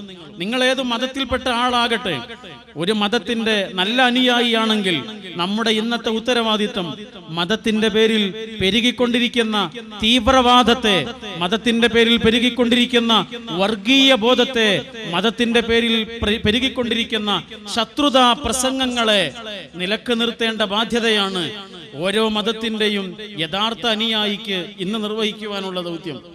നമ്മുടെ നാട് എന്ന് പറഞ്ഞാൽ സൗഹൃദത്തിന്റെ നല്ല കാലത്തിന്റെ ചരിത്രമുള്ള ഒരു നാടാണ്. സൗഹൃദത്തിന്റെ, ജാതിയുടെയോ മതത്തിന്റെയോ മറ്റേതെങ്കിലും തരത്തിലുള്ള വർഗബോധങ്ങളുടെയോ വ്യത്യാസങ്ങളില്ലാതെ എല്ലാവരും ഒരുമിച്ച് നിന്ന ഒരു നല്ല കാലത്തിന്റെ ഓർമ്മകളാണ് നമ്മുടെ മനസ്സിനെ ഇന്നും ജീവിപ്പിക്കുന്നത്. നമ്മുടെ ഇടയിൽ വർഗീയതയോ തീവ്രവാദമോ വളർത്തുവാൻ ഒരാളെയും അനുവദിക്കാതിരിക്കുന്നത് നമ്മുടെ ആ ചരിത്രബോധം തന്നെയാണ്. നമ്മുടെ തൊട്ടടുത്ത പ്രദേശമാണല്ലോ പൊന്നാനി. അല്ലേ? നമ്മുടെ തൊട്ടടുത്ത പ്രദേശമാണ് പൊന്നാനി. ആ പൊന്നാനിയിൽ 10-70 കൊല്ലങ്ങൾക്ക് മുമ്പ് 2 കുട്ടികൾ ജീവിച്ചിരുന്നു. ഒരു കുട്ടിയുടെ പേര് ഗോവിന്ദൻ എന്നാണ്, മറ്റേ കുട്ടിയുടെ പേര് അലവി എന്നാണ്. ഈ അലവിയും ഗോവിന്ദനും ഒരേ ക്ലാസ്സിൽ ഒരേ ബെഞ്ചിൽ ഇരുന്നിട്ടാണ് പഠിക്കുന്നത്. ഗോവിന്ദൻ വരുന്നത് ആ നാട്ടിലെ വളരെ സമ്പന്നമായ ഒരു കുടുംബത്തിൽ നിന്നാണ്, വലിയ ഒരു മനയിൽ നിന്നാണ്, ഒരു ഹൈന്ദവ തറവാട്ടിൽ നിന്നാണ്. അങ്ങനെയൊക്കെ ആണെങ്കിലും ഗോവിന്ദന്റെ വീട്ടില് പട്ടിണിയാണ്, പരിവട്ടമാണ്, സങ്കടങ്ങളാണ്. ഗോവിന്ദൻ ഉച്ചക്ക് ഭക്ഷണമില്ല സ്കൂളിൽ നിന്ന് കഴിക്കാൻ. ഗോവിന്ദൻ ഉച്ചക്ക് പട്ടിണിയാണ് എന്ന കാര്യം ആ സ്കൂളിലെ ഒരൊറ്റ കുട്ടിക്ക് മാത്രമേ അറിയുള്ളൂ. അതാരാണ്? അത് അലവിയായിരുന്നു. എപ്പോ അലവി എന്താ ചെയ്യുന്നത്? അലവിയുടെ ഉപ്പയ്ക്ക് ഒരു ചെറിയ മക്കാനിക്കടയുണ്ട്. ആ മക്കാനിക്കടയിൽ തൂക്കിയിട്ടിരിക്കുന്ന പഴക്കുലയിൽ നിന്ന് ഓരോ പഴം ഓരോ ഉച്ചനേരത്തും മോഷ്ടിച്ചു കൊണ്ടുവന്ന് അത് ഗോവിന്ദന് കൊടുക്കും. അലവി കൊണ്ടുവരുന്ന ആ പഴമാണ് ഗോവിന്ദന്റെ ഉച്ചഭക്ഷണം. ഒരു ദിവസം ഈ അലവിയുടെ വാപ്പ ആ കാര്യം അറിഞ്ഞു എന്ന് മാത്രമല്ല, അലവിക്ക് നല്ല അടിയും കിട്ടി വാപ്പയുടെ അടുത്തുനിന്ന്. പൊതിരെ അടി കിട്ടിയപ്പോഴും ആ പിഞ്ചു മനസ്സ് പറഞ്ഞില്ല, വാപ്പ അതെനിക്ക് വേണ്ടി എടുത്തതല്ല, എന്റെ ഗോവിന്ദന് വേണ്ടി എടുത്തതാണ് എന്ന് പറഞ്ഞില്ല. എന്തേ പറയാത്തതിന്റെ കാരണം? അങ്ങനെ പറയുന്നത് ഗോവിന്ദന് ഇഷ്ടമല്ല. ഗോവിന്ദന്റെ വീട്ടിലെ പട്ടിണിയാണ് എന്ന കാര്യം നാട്ടുകാരറിയുന്നത് ഗോവിന്ദന് ഇഷ്ടമില്ലായിരുന്നു. അതുകൊണ്ട് അലവി അത് പറഞ്ഞില്ല. ആ പിഞ്ചു മനസ്സ് ആ രഹസ്യം സൂക്ഷിച്ചു. ഈ 2 കുട്ടികളും വലിയ ആളുകളാണ്. അലവി ആ നാട്ടിലെ വലിയ ഒരു മുസ്ലിം കാരണവരായി മാറി. ഗോവിന്ദൻ പൊന്നാനിയിൽ നിന്ന് വളർന്ന്, മലപ്പുറം ജില്ലയിൽ നിന്ന് വളർന്ന് കേരളത്തിന്റെ യശസ്സോളം ഉയർന്ന മഹാകവിയായി മാറി. ഇടശ്ശേരി ഗോവിന്ദനായി മാറി. ഇടശ്ശേരിയുടെ കവിതകൾ വായിക്കാത്ത ഒരാളും നമ്മുടെ കൂട്ടത്തിൽ ഉണ്ടാവണമെന്നില്ല. പാഠപുസ്തകങ്ങളിൽ പോലും നമ്മൾ പഠിക്കുന്ന കവിതകളാണ് ഇടശ്ശേരിയുടെ കവിതകൾ. ഇടശ്ശേരിയുടെ ഒരു കവിതയുണ്ട്, ഇസ്ലാമിന്റെ വൻമല എന്നാണ് അതിന്റെ പേര്. അതിൽ അദ്ദേഹം അലവിയോടുള്ള ഈ സൗഹൃദത്തെ കുറിച്ച് പറയുന്നുണ്ട്. കുട്ടിക്കാലത്തെ ആ പഴത്തിന്റെ കഥ പറയുന്നുണ്ട്. ആ കഥ പറഞ്ഞിട്ട് മഹാനായ ഇടശ്ശേരി പാടുന്നുണ്ട്: 100% ഞാനൊരാര്യക്കൂറും കുടുമയുമുള്ള ഹിന്ദു, എങ്കിലും മാപ്പിളെ നീയൻ അലവിയെങ്കിൽ തോളിൽ കൈയിട്ട് നടന്നുകൊള്ളൂ, കാഫിറേ എന്നെ വിളിച്ചുകൊള്ളൂ, കുടുമ വെക്കാതെ കഴിഞ്ഞുകൊള്ളൂ, 100% മാപ്പിള പേരും പെരുമയും വെച്ചു പോറ്റൂ, നമ്മൾക്കൊന്നായി മുന്നോട്ട് പോയി നന്മയോ തിന്മയോ നേടാമൊപ്പം. എത്ര മനോഹരമായ ഒരു കാലമാണ് ആ കാലം. അത് നമ്മൾ തിരിച്ചു പിടിക്കണം. മതത്തെക്കുറിച്ച് പറഞ്ഞുകൊണ്ട് തന്നെ മനുഷ്യർക്കിടയിൽ സ്നേഹവും ഐക്യവും കളിയാടുന്ന ഒരു നല്ല കാലത്തെ തിരിച്ചു കൊണ്ടുവരേണ്ട ഉത്തരവാദിത്വം എനിക്കും നിങ്ങൾക്കില്ലേ? ഉണ്ട്. നിങ്ങളൊന്ന് ആലോചിച്ച് നോക്കൂ. 1992 ഡിസംബർ 6 ബാബരി മസ്ജിദ് പൊളിക്കപ്പെട്ടു എന്ന് നമ്മളെല്ലാവരും വേദനയോടുകൂടി കേട്ടിട്ടുണ്ട്. മുസ്ലിങ്ങളെ മാത്രം സങ്കടപ്പെടുത്തിയ ഒരു കാര്യമായിരുന്നില്ല അത്. മതബോധമുള്ള, മതേതര ബോധമുള്ള, രാജ്യസ്നേഹമുള്ള ഓരോ മനുഷ്യന്റെയും മനസ്സിനെ മുറിപ്പെടുത്തിയ സംഭവമായിരുന്നു ബാബരി മസ്ജിദിന്റെ തകർച്ച. അല്ലേ? 1992 ഡിസംബർ 6 ബാബരി മസ്ജിദ് പൊളിച്ചു എന്ന് മാത്രമേ നമ്മൾ കേട്ടിട്ടുള്ളൂ. ഡിസംബർ 7 പത്രങ്ങളിൽ ആ വാർത്ത മാത്രമേ വന്നിട്ടുള്ളൂ. പക്ഷേ ആ പത്രങ്ങളിൽ വരേണ്ടിയിരുന്ന ഒരു വാർത്ത ഡിസംബർ 6 ബാബരി മസ്ജിദിൽ വേറെയും നടന്നിട്ടുണ്ട്. അതേതായിരുന്നു? മതേതര ഇന്ത്യയുടെ ഏറ്റവും വലിയ കരച്ചിലായിരുന്നു ഡിസംബർ 6 കരച്ചിൽ. അത്ര വലിയ ഒരു കരച്ചില് മതേതര ഇന്ത്യ അതിന്റെ മുമ്പോ അതിന്റെ ശേഷമോ കരഞ്ഞിട്ടില്ല. അത്ര വലിയ ഒരു നീറ്റലുണ്ടാക്കിയ വേദനയുടെ മുറിവിന്റെ കരച്ചിലായിരുന്നു ബാബരി മസ്ജിദ് തകർന്നപ്പോൾ ഉണ്ടായിരുന്നത്. എന്നാൽ മതേതര ഇന്ത്യക്കേറ്റ ഏറ്റവും വലിയ മുറിവിന്റെ ആ ദിവസം തന്നെയാണ് മതേതര ഇന്ത്യ അഭിമാനം കൊണ്ട് പുളകിതമാകേണ്ട ഒരു സംഗതി, ഒരു സംഭവം അതേ ബാബരി മസ്ജിദിന്റെ ഉള്ളിൽ നടന്നത്. അതെന്തായിരുന്നു? ബാബരി മസ്ജിദ് തകർക്കുന്നതിന് വേണ്ടി കഠാരയും തൃശൂലവുമായി ചീറിപ്പാഞ്ഞു വരുന്ന സംഘപരിവാരത്തിന്റെ പട്ടാളത്തെ തടഞ്ഞു നിർത്തിക്കൊണ്ട് നിങ്ങൾ ഈ മന്ദിരം തകർക്കരുത് എന്ന് കരഞ്ഞു പറഞ്ഞ ഒരു പാവം മനുഷ്യൻ അവിടെ ഉണ്ടായിരുന്നു. നിങ്ങൾക്ക് രാമനോട് കൂറുണ്ടെങ്കിൽ, നിങ്ങൾക്ക് രാമായണത്തോട് കൂറുണ്ടെങ്കിൽ, നിങ്ങൾക്ക് ഈ രാജ്യത്തോട് സ്നേഹമുണ്ടെങ്കിൽ നിങ്ങൾ ഈ മന്ദിരം തകർക്കരുതേ തകർക്കരുതേ എന്ന് കരഞ്ഞു പറഞ്ഞ ഒരു പാവം മനുഷ്യൻ. അതാരായിരുന്നു?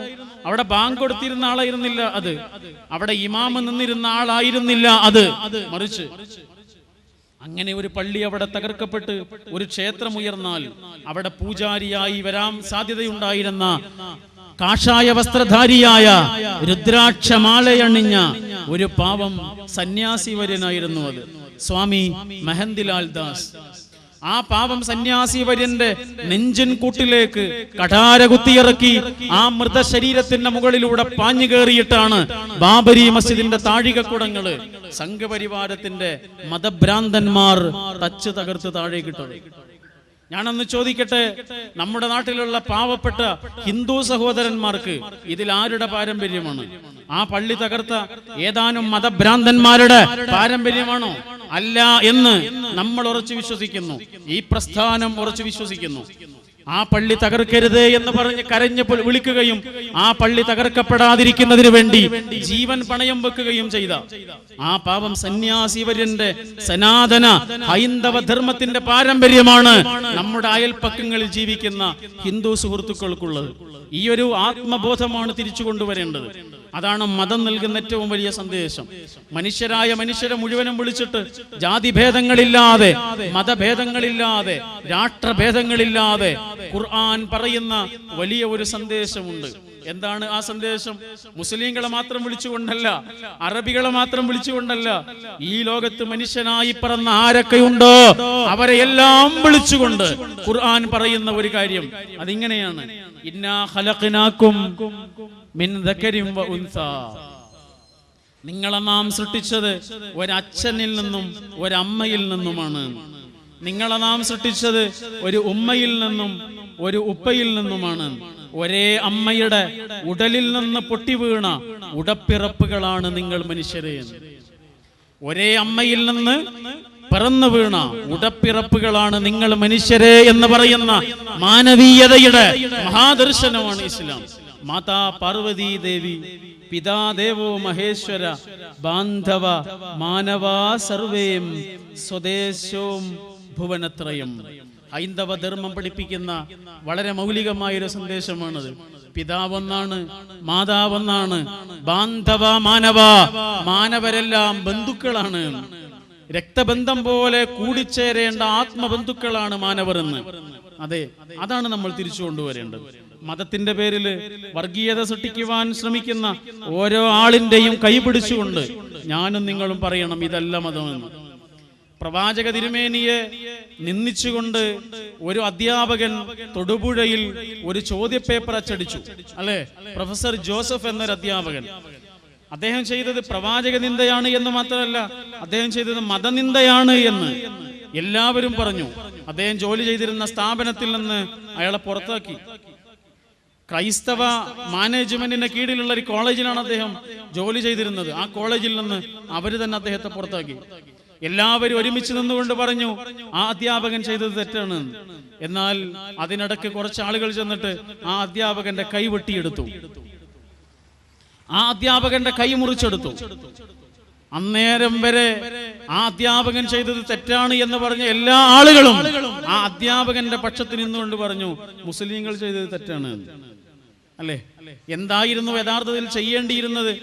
ആ അധ്യാപകൻ ഏതൊരു പേന ഉപയോഗിച്ചുകൊണ്ട്, ഏതൊരു കൈ ഉപയോഗിച്ചുകൊണ്ടാണോ പ്രവാചക തിരുമേനിക്കെതിരെ എഴുതിയത്, അതേ കൈ കൊണ്ട്, അതേ പേന കൊണ്ട് പ്രവാചക തിരുമേനിയെ പ്രശംസിച്ചുകൊണ്ടും പുകഴ്ത്തിക്കൊണ്ടും എഴുതുന്ന അവസ്ഥയിലേക്ക് ആരാണ് പ്രവാചകൻ എന്ന് ആ അധ്യാപകന് പഠിപ്പിച്ചു കൊടുക്കേണ്ട ഉത്തരവാദിത്തമായിരുന്നു യഥാർത്ഥത്തിൽ മുസ്ലിങ്ങൾക്ക് ഉണ്ടായിരുന്നത്. അതേ പേന കൊണ്ട് അദ്ദേഹം എഴുതണം, അതേ കൈ കൊണ്ട് അദ്ദേഹം എഴുതണം.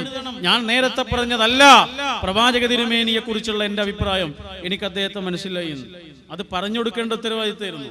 പക്ഷേ അവിവേകികളായ ചില ആളുകൾ ആ അധ്യാപകന്റെ കൈവെട്ടിയതോടുകൂടി പേരുദോഷം വന്നു. മലപ്പുറത്തെയും കോഴിക്കോട്ടെയും മുസ്ലിങ്ങൾ വിചാരിക്കാൻ പാടില്ല അങ്ങനെ കുറച്ച് ആളുകൾ നമ്മുടെ സമുദായത്തിൽ വേണമെന്ന്. മനസ്സിന്റെ ആഴങ്ങളിൽ ഒരു നിമിഷമെങ്കിലും നമ്മൾ അങ്ങനെ ആലോചിക്കുന്നുണ്ട് എങ്കിൽ അത് നമ്മുടെ മതത്തോട് നമ്മൾ ചെയ്യുന്ന നിന്ദയാണ്. താനൂരിലെ ഒരു മുസ്ലിം തീവ്രവാദ ഗ്രൂപ്പിൽപ്പെട്ട ആള് ഹിന്ദു തീവ്രവാദ ഗ്രൂപ്പിൽപ്പെട്ട ഒരാളെ വെട്ടി. അവരെല്ലാവരും ഇയാളുടെ വീട്ടിലേക്ക് വന്നു. ഇയാളെ അവിടെ കാണാനില്ല. അയാളുടെ ഉമ്മയുണ്ട്, പെങ്ങളുണ്ട്, ഭാര്യയുണ്ട്. അവരെ ഉപദ്രവിച്ചിട്ട് അവര് പോയി. സ്വന്തം പെണ്ണിന്റെയും സ്വന്തം പെങ്ങളുടെയും മാനം കാക്കാൻ പോലും കഴിയാത്ത ഒരാളാണ് സമുദായത്തിന്റെ സുരക്ഷയ്ക്ക് വേണ്ടിയിട്ട് വാളും കുന്തമായിട്ട് ഇറങ്ങിയിട്ടുള്ളത്, അല്ലേ? പോലീസിനെ പേടിച്ചിട്ട് കിണറ്റിൽ ചാടാൻ പോകുന്നവരുടെ സംരക്ഷണം നൂറ്റാണ്ടുകളുടെ പാരമ്പര്യമുള്ള കേരളത്തിലെ മുസ്ലിങ്ങൾക്ക് ആവശ്യമില്ലെന്ന് പറയാൻ നട്ടെല്ല് കാണിക്കുന്ന, ചങ്കൂറ്റം കാണിക്കുന്ന മുസ്ലിങ്ങളെയാണ് ഇന്ന് ആവശ്യം. KP ശശികല എന്ന ഒരു പെണ്ണിന്റെ ചങ്കിടിക്കുമ്പോഴേക്ക് തുള്ളിപ്പോകുന്ന ആദർശവീര്യമല്ല മുസ്ലിങ്ങളുടെ ആദർശവീര്യം. പതിറ്റാണ്ടുകളുടെയല്ല, സഹസ്രാബ്ദങ്ങളുടെ പഴക്കവും തഴക്കവുമുള്ള ആദർശമാണ് ഇസ്ലാമിന്റെ ആദർശം. KP ശശികലയെ പോലെയുള്ള ഒരു പെണ്ണിന്റെ ചങ്ക് തളക്കുമ്പോഴേക്ക് ചോർന്നു പോകുന്ന ആദർശമാണ് ഇസ്ലാമിന്റെ ആദർശമെന്ന് അപ്പുറത്തുള്ളവരും വിചാരിക്കണ്ട. അങ്ങനെയുള്ള രണ്ടു കൂട്ടരുടെയും കൈ പിടിച്ചുകൊണ്ട് ഞാനും നിങ്ങളും പറയണം, നിങ്ങളുടെ സേവനം ഞങ്ങൾക്ക് ആവശ്യമില്ല. പറയാൻ തയ്യാറുണ്ടോ നിങ്ങളുണ്ട് എങ്കിൽ അതിന്റെ മുന്നിൽ IS ഉണ്ടാകും. 1992 ഡിസംബർ 6 ബാബരി മസ്ജിദിന്റെ തകർച്ചയ്ക്ക് ശേഷം കേരളത്തിൽ ഒരു തീവ്രവാദത്തിന്റെ വിത്ത് വളക്കാനുള്ള എല്ലാ സാധ്യതകളും ഒരുങ്ങിയപ്പോ അതിന്റെ കൈ പിടിച്ചുകൊണ്ട് അരുത് എന്ന് പറഞ്ഞ പ്രസ്ഥാനമാണ് എല്ലാ രാഷ്ട്രീയ സംഘടനകളും, എല്ലാ യുവജന സംഘടനകളും. തീവ്രവാദത്തിനെതിരെ പറയാൻ മടിച്ചു നിന്ന ഒരു കാലത്ത് അതിനെതിരെ ക്യാമ്പയിൻ നടത്തിയ പ്രസ്ഥാനമാണ് ISM-ന്റെ നേതാക്കള് പോലീസിന്റെ വിജിലൻസ് ഉദ്യോഗസ്ഥന്മാരുടെ മുന്നിൽ പോയിരിക്കേണ്ടി വരിക പോലും ചെയ്തിട്ടുണ്ട്. തീവ്രവാദത്തിനെതിരെ പറഞ്ഞ ആളുകൾ തീവ്രവാദത്തിന്റെ ആളുകളാണ് എന്ന് പറഞ്ഞിട്ട് ഈ ആളുകൾ കേസ് കൊടുക്കുക പോലും ചെയ്തു. പക്ഷെ അവിടെയൊന്നും ഈ യുവജന സംഘടന കുനിഞ്ഞു നിന്നിട്ടില്ല. പകരം ഇസ്ലാമിനെതിരെ, മതത്തിന്റെ മാനവീയതക്കെതിരെ എവിടെയൊക്കെ ശബ്ദങ്ങൾ ഉയരുന്നുണ്ടോ അവിടെ ഈ പ്രസ്ഥാനം ഉണ്ടായിട്ടുണ്ട്. ഈ പ്രസ്ഥാനം മാത്രം പോരാ, എല്ലാവരും വേണം, എല്ലാവരും ഉണ്ട് എന്ന ഒരാശ്വാസമാണ് നമ്മുടെ ഈ സമാധാനം നിറഞ്ഞ മനസ്സിന്റെ തന്നെ കാരണവും. എങ്കിൽ മതം ഉദ്ഘോഷിക്കുന്ന ഈ സൗഹൃദത്തിന്റെ സന്ദേശം, പരസ്പരമുള്ള ഐക്യബോധത്തിന്റെ സന്ദേശം, ഒരു മതമോ ജാതിയോ ഭാഷയോ രാഷ്ട്രീയമോ ഒന്നും നമ്മളെ തമ്മിൽ പിണക്കുവാൻ കാരണമാകരുത്. സംഘടനകൾ നമ്മളെ തമ്മിൽ ശത്രുക്കളാകാൻ കാരണമാകരുത്. ഏറ്റവും കൂടുതൽ ആളുകളെ ശത്രുക്കളാക്കിക്കൊണ്ടിരിക്കുന്നത്, പരസ്പരം ശത്രുക്കളായിക്കൊണ്ടിരിക്കുന്നത് പലപ്പോഴും സംഘടനകളുടെ പേരിലായിക്കൊണ്ടിരിക്കുന്നു. വേദനാജനകമായൊരു കാര്യമാണത്. മതപ്രസംഗ വേദികൾ പോലും പരസ്പരമുള്ള ആക്ഷേപങ്ങളുടെ, പരസ്പരമുള്ള തെറിപ്രയോഗങ്ങളുടെ, പരസ്പരമുള്ള പരനിന്ദയുടെ വേദികളായി മാറിയ വേദനാജനകമായ ഒരു കാഴ്ചയാണ് നമ്മൾ കണ്ടുകൊണ്ടിരിക്കുന്നത്. ഇവരൊക്കെ ഏത് മതത്തെക്കുറിച്ചാണ് പറയുന്നത്? ഇസ്ലാമിക വേദികളിൽ നിന്ന് പോലും തെറിവാക്കുകളും ആക്ഷേപങ്ങളും വന്നുകൊണ്ടിരിക്കുന്നു. പരസ്പരം ചെളിവാരി എറിയുന്നു. പൊതുസമൂഹത്തിന് ഇതൊരു ശല്യമായി മാറിക്കൊണ്ടിരിക്കുന്നു. ഈ പ്രോഗ്രാം സംഘടിപ്പിച്ചിട്ടുള്ള ISM-നെ സംബന്ധിച്ചിടത്തോളം, ഇതിന്റെ മാതൃസംഘടനയെ സംബന്ധിച്ചിടത്തോളം ആ ഒരു ശൈലി ഒരിക്കലും ഉപയോഗിച്ചിട്ടില്ല. അങ്ങനെ ഒരു പാരമ്പര്യം ഈ പ്രസ്ഥാനത്തെ സംബന്ധിച്ചിടത്തോളം ഇല്ല. ഞങ്ങൾ അന്നും ഇന്നും എന്നും സമൂഹത്തിന്റെ മുന്നിൽ പറഞ്ഞിട്ടുള്ളത് പൗരോഹിത്യരഹിതമായ ഒരു മതം വേണമെന്നതാണ്. പൗരോഹിത്യരഹിതമായ മതത്തിനു മാത്രമേ ഈ ഒരു ഐക്യബോധവും സമാധാനം നിറഞ്ഞ അന്തരീക്ഷവും മതത്തിന്റെ മനുഷ്യപ്പറ്റും ഉയർത്തി വിളിക്കാൻ കഴിയുകയുള്ളൂ. എവിടെയാണ് പൗരോഹിത്യം? ഇസ്ലാമിൽ അങ്ങനെ ഒരു സംഗതി ഉണ്ടോ? പൗരോഹിത്യം എന്ന് പറയുന്ന സംഗതി ഇല്ലാത്ത മതമാണ് ഇസ്ലാം. മനുഷ്യരെ പല തട്ടുകളാക്കി മാറ്റുകയും മനുഷ്യർക്കിടയിൽ മതിലുകൾ സൃഷ്ടിക്കുകയും ചെയ്യുന്നത് പൗരോഹിത്യമാണ്. മതത്തിന്റെ യഥാർത്ഥ സത്തയിൽ നിന്ന് ആളുകളെ അകറ്റുന്നത് പൗരോഹിത്യമാണ്. എവിടെയാണ് ഇസ്ലാമിൽ പൗരോഹിത്യം? എവിടെയില്ല. ആരാണ് നിസ്കരിക്കുമ്പോ ഇമാം നിൽക്കേണ്ടത്? ആരാണ് നിൽക്കേണ്ടത്? അതിന് പ്രത്യേകം ചില ആളുകളുണ്ടോ? ഇല്ല. ആ കൂട്ടത്തിൽ ആർക്കാണോ ഏറ്റവും നന്നായി ഖുർആൻ പാരായണം ചെയ്യാൻ അറിയുന്നത് അയാൾക്ക് നിൽക്കാം. അതൊരു ഡോക്ടർ ആണെങ്കിൽ അയാൾക്ക് നിൽക്കാം, ഒരു എഞ്ചിനീയർ ആണെങ്കിൽ അയാൾക്ക് നിൽക്കാം, ഒരു MLA ആണെങ്കിൽ അയാൾക്ക് നിൽക്കാം, ഒരു ബസ് ജീവനക്കാരനാണെങ്കിൽ അയാൾക്ക് നിൽക്കാം, ഒരു ഓട്ടോറിക്ഷ ജീവനക്കാരനാണെങ്കിൽ അയാൾക്ക് നിൽക്കാം, ഒരു സാമൂഹിക പ്രവർത്തകനാണെങ്കിൽ അയാൾക്ക് നിൽക്കാം, ഒരു വിദ്യാർത്ഥിയാണെങ്കിൽ ആ കുട്ടിക്ക് നിൽക്കാം, ഒരു അധ്യാപകനാണെങ്കിൽ അയാൾക്ക് നിൽക്കാം. പൗരോഹിത്യം ഉണ്ടോ? നിങ്ങൾ പറയൂ, എവിടെയാണ് പൗരോഹിത്യം? ആരാണ് വെള്ളിയാഴ്ച പള്ളിയിൽ പ്രസംഗിക്കേണ്ടത്? ഖുത്ബ പറയേണ്ടത് ആരാണ്? അതിന് പ്രത്യേകമായി ചില ആളുകളുണ്ടോ? ഇല്ല. ആ കൂട്ടത്തിൽ ആർക്കാണ് ഒരു വിഷയം സമൂഹത്തിന്റെ മുന്നിൽ പറഞ്ഞ് ഫലിപ്പിക്കാൻ കഴിയുന്നത് അയാൾക്ക് അവിടെ പ്രസംഗിക്കണം. അതൊരു രാഷ്ട്രീയക്കാരനാണെങ്കിൽ അയാൾക്ക് പ്രസംഗിക്കാം, ഒരു എഞ്ചിനീയർ ആണെങ്കിൽ അയാൾക്ക്, ഒരു ഡോക്ടർ ആണെങ്കിൽ അയാൾക്ക്, ഒരു ബസ് ജീവനക്കാരനാണെങ്കിൽ അയാൾക്ക്, ഒരു സാമൂഹിക പ്രവർത്തകനാണെങ്കിൽ അയാൾക്ക്. പൗരോഹിത്യം എവിടെയാണ്? നമ്മുടെ മക്കളെ കെട്ടിച്ചയക്കണമെന്നുണ്ടെങ്കിൽ ആരാണത് കെട്ടിച്ചു കൊടുക്കേണ്ടത്? ആ പെൺകുട്ടിയുടെ രക്ഷിതാവാണ് അത് ചെയ്യേണ്ടത്. പൗരോഹിത്യം ഉണ്ടോ അവിടെ? ഇല്ല. ആരാണ് അവിടെ ഉപദേശം നൽകേണ്ടത്? ആ പെൺകുട്ടിയുടെ രക്ഷിതാവാണ് ഉപദേശം നൽകേണ്ടത്, അല്ലേ? നമ്മുടെ കൂട്ടത്തിൽ നിന്നൊരാൾ മരിച്ചാൽ അയാൾക്ക് വേണ്ടിയുള്ള നിസ്കാരത്തിന് ഇമാമ് നിൽക്കേണ്ടത് ആരാണ്? പള്ളിയിലെ പുരോഹിതനാണോ? അങ്ങനെ ഒരു പൗരോഹിത്യം ഇസ്ലാമിൽ ഇല്ല. ആ മരിച്ച ആളോട് രക്തബന്ധമുള്ളത് ആരാണോ, അടുപ്പമുള്ളത് ആരാണോ, അയാൾക്ക് അവിടെ ഇമാമ് നിന്നിട്ട് നിസ്കാരത്തിന് നേതൃത്വം നൽകാം. എവിടെയാണ് പൗരോഹിത്യം? പൗരോഹിത്യം കൊണ്ട് തകർന്നടിഞ്ഞ ഒരുപാട് മതങ്ങളുടെ ചരിത്രം പറഞ്ഞതിന് ശേഷമാണ് ഖുർആൻ പറഞ്ഞത്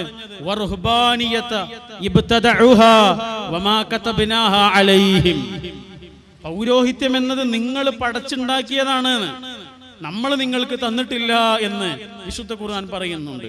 ശരി, എല്ലാ മതങ്ങളും അടിസ്ഥാനപരമായി മനുഷ്യരെ നയിക്കുന്ന ഈ സന്ദേശങ്ങളെ പൊളിച്ചെടുക്കുന്നത് പലപ്പോഴും എല്ലാ മതങ്ങളിലുമുള്ള പൗരോഹിത്യമാണ് എന്ന് പറയാനാണ് നമ്മൾ ആ ഭാഗം വിശദീകരിച്ചത്. അതുകൊണ്ടാണ് കേരളത്തിലെ നവോത്ഥാന പ്രസ്ഥാനമായ മുജാഹിദ് പ്രസ്ഥാനത്തോട് പുരോഹിത സമൂഹത്തിന് ഇത്രയധികം വെറുപ്പുണ്ടാകാനുള്ള കാരണം അവരുടെ ഒരു സീറ്റ് ഉണ്ടായിരുന്നു ഈ സമുദായത്തിൽ. ആ സീറ്റ് പതുക്കെ എടുത്ത് മാറ്റുകയാണ് മുജാഹിദുകൾ ചെയ്തത്. അങ്ങനെ ഒരു കസേര അവർക്ക് കൊടുക്കരുത് എന്ന് മതത്തിന്റെ പ്രമാണങ്ങൾ പറഞ്ഞു. അതിനങ്ങനെ ഒരു സാധ്യതയില്ല എന്ന് പറഞ്ഞു. അതുകൊണ്ടാണ് നമ്മുടെ സഹോദര സംഘടനകളിലെ പുരോഹിത വിഭാഗങ്ങൾക്ക് ഇത്രയേറെ വെറുപ്പും ഇത്രയേറെ അകൽച്ചയും വിരോധവും ഈ പ്രസ്ഥാനത്തോടുണ്ടാകാനുള്ള കാരണം. സത്യം എന്ന ഒരു വലിയ യാഥാർത്ഥ്യമുണ്ട്, മതപരമായ സത്യം. അത് പറയാതിരുന്നിട്ട് കാര്യമല്ല. അതാരെയും വേദനിപ്പിക്കാനല്ല, ആരോടുള്ള ആക്ഷേപം കൊണ്ടോ ആരെങ്കിലും പരിഹസിക്കാനോ അല്ല. ഇതാണ് സത്യം. നിങ്ങളൊന്ന് ആലോചിച്ച് നോക്കൂ. രാവിലെ കിടക്കയിൽ നിന്ന് എഴുന്നേൽക്കുന്ന ഒരു മുസ്ലിം, പൗരോഹിത്യം ഈ സമുദായത്തിൽ ഉണ്ടാക്കിയിരിക്കുന്ന വലിയ ഒരു അപകടത്തെ കുറിച്ചാണ് നമ്മൾ പറയുന്നത്. രാവിലെ കിടക്കയിൽ നിന്ന് എഴുന്നേൽക്കുന്ന ഒരു മുസ്ലിം എന്താണ് പ്രാർത്ഥിക്കേണ്ടത്? ഹൃദയത്തിൽ കൈവച്ചുകൊണ്ട്, മനസ്സ് അറിഞ്ഞുകൊണ്ട് അയാൾ പ്രാർത്ഥിക്കണം, അവൾ പ്രാർത്ഥിക്കണം. അൽഹംദുലില്ലാഹില്ലദീ അഹ്യാനാ ബഅദമാ അമാതനാ വഇലൈഹിൻ നുശൂർ. മരിച്ചതുപോലെ കിടന്നതാണ്, ഞങ്ങളെ വീണ്ടും ഉണർത്തിയവനായ അല്ലാഹുവേ നിനക്ക് സ്തുതി എന്നാണ് ആ പ്രാർത്ഥനയുടെ അർത്ഥം. അത് കഴിഞ്ഞിട്ട് ഇടതുകാല് വെച്ചിട്ട് ബാത്റൂമിലേക്ക് പ്രവേശിക്കും. ഇടതുകാല് വെച്ച് ബാത്റൂമിലേക്ക് പ്രവേശിക്കുമ്പോ പറയേണ്ട പ്രാർത്ഥന, ചൊല്ലേണ്ട പ്രാർത്ഥന, അല്ലാഹുമ്മ ഇന്നി അഊദു ബിക മിനൽ ഖുബസി വൽ ഖബായിസ്. എല്ലാ ദുഷ്ടവിചാരങ്ങളിൽ നിന്നും ശല്യങ്ങളിൽ നിന്നും എനിക്ക് നീ കാവലാകേണമേ അല്ലാഹുവേ എന്ന. എല്ലാം കഴിഞ്ഞിട്ട് അയാൾ വലതുകാല് വെച്ച് പുറത്തേക്ക് വരുമ്പോൾ പറയേണ്ടത് ഗുഫ്റാനക്കൽ ഹംദുലില്ലാ, അല്ലാഹുവേ നീ എന്റെ പാപങ്ങളെ പുറത്തു തരണമേ, നിനക്കാണ് സർവസ്തുതിയും. അത് കഴിഞ്ഞിട്ട് അയാൾ സുബഹ് നിസ്കരിക്കും. ഓരോ ദിവസത്തെയും ഒന്നാമത്തെ നിസ്കാരം. ആ നിസ്കാരത്തിൽ മുഴുവനും ഇയാൾ പറഞ്ഞത് അല്ലാഹുവേ അല്ലാഹുവേ അല്ലാഹുവേ, റബ്ബനാ റബ്ബനാ, അല്ലാഹുമ്മ അല്ലാഹുമ്മ. അത് മാത്രമേ അയാൾ വിളിക്കുന്നുള്ളൂ. പ്രാർത്ഥനയാണ്, അള്ളാഹുവോടുള്ള പ്രാർത്ഥന. ആ നിസ്കാരം കഴിഞ്ഞിട്ട് അയാൾ കൈകൾ ഉയർത്തിയിട്ട് പ്രാർത്ഥിക്കും. ആ പ്രാർത്ഥനയിൽ മുഴുവനും അയാൾ പറയുന്നത് അല്ലാഹുവേ അല്ലാഹുവേ അല്ലാഹുമ്മ റബ്ബന, ഇങ്ങനെയുള്ള പ്രാർത്ഥനകളാണ്. എല്ലാം കഴിഞ്ഞിട്ട് അയാൾ ചായ കുടിക്കുകയാണ്. രാവിലെയുള്ള ഒന്നാമത്തെ കവിള് ചുണ്ടിലേക്ക് അടുപ്പിക്കുമ്പോൾ അയാൾ പറയും ബിസ്മില്ലാഹ്, അല്ലാഹുവേ നിന്റെ നാമത്തിൽ. ആ ചായ കുടിക്കൽ കഴിഞ്ഞാൽ അയാൾ പറയും അൽഹംദുലില്ലാ, അല്ലാഹുവേ നിനക്ക് സ്തുതി, എനിക്ക് വെള്ളം നൽകിയവനെ, എനിക്ക് ഭക്ഷണം നൽകിയവനെ, നിനക്കാണ് സർവസ്തുതിയും. ഒരു മുസ്ലിമിന്റെ രാവിലെയുള്ള ജീവിതമാണിത്. പ്രാർത്ഥനയാണ് ജീവിതം നിറയെ. ഇത്ര നേരവും പ്രാർത്ഥിച്ച ആ മനുഷ്യനോട് വന്നിട്ട് ഭാര്യ ഓടി വന്ന് പറയുകയാണ് അപ്പുറത്തൊരു ബസ് കുത്തി എന്ന് പറഞ്ഞാൽ, അപ്പുറത്തൊരു അപകടം ഉണ്ട് എന്ന് പറഞ്ഞാൽ അയാൾ എന്തു പറയും? സഹോദരങ്ങളെ, അയാൾ എന്തു പറയും? മഹാഭൂരിപക്ഷം വരുന്ന മുസ്ലിങ്ങളിലെ മഹാഭൂരിപക്ഷം വരുന്ന ആളുകൾ എന്തു പറയും? ഒന്നുകിൽ എന്റെ ബദിരീങ്ങളെ എന്ന് പറയും, പറയില്ലേ?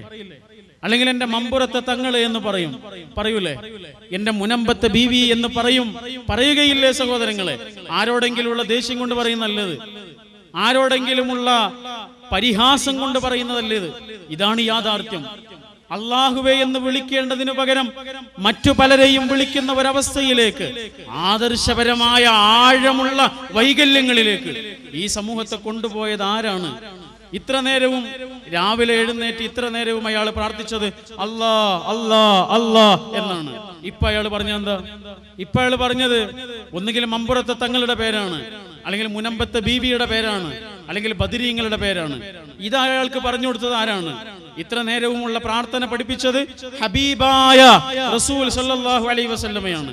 ഇപ്പൊ അയാൾ പറഞ്ഞല്ലോ ഒന്നുകിൽ ബദരീങ്ങളെ എന്ന് പറഞ്ഞല്ലോ, അല്ലെങ്കിൽ മമ്പുറത്തെ തങ്ങളെ എന്ന് പറഞ്ഞല്ലോ.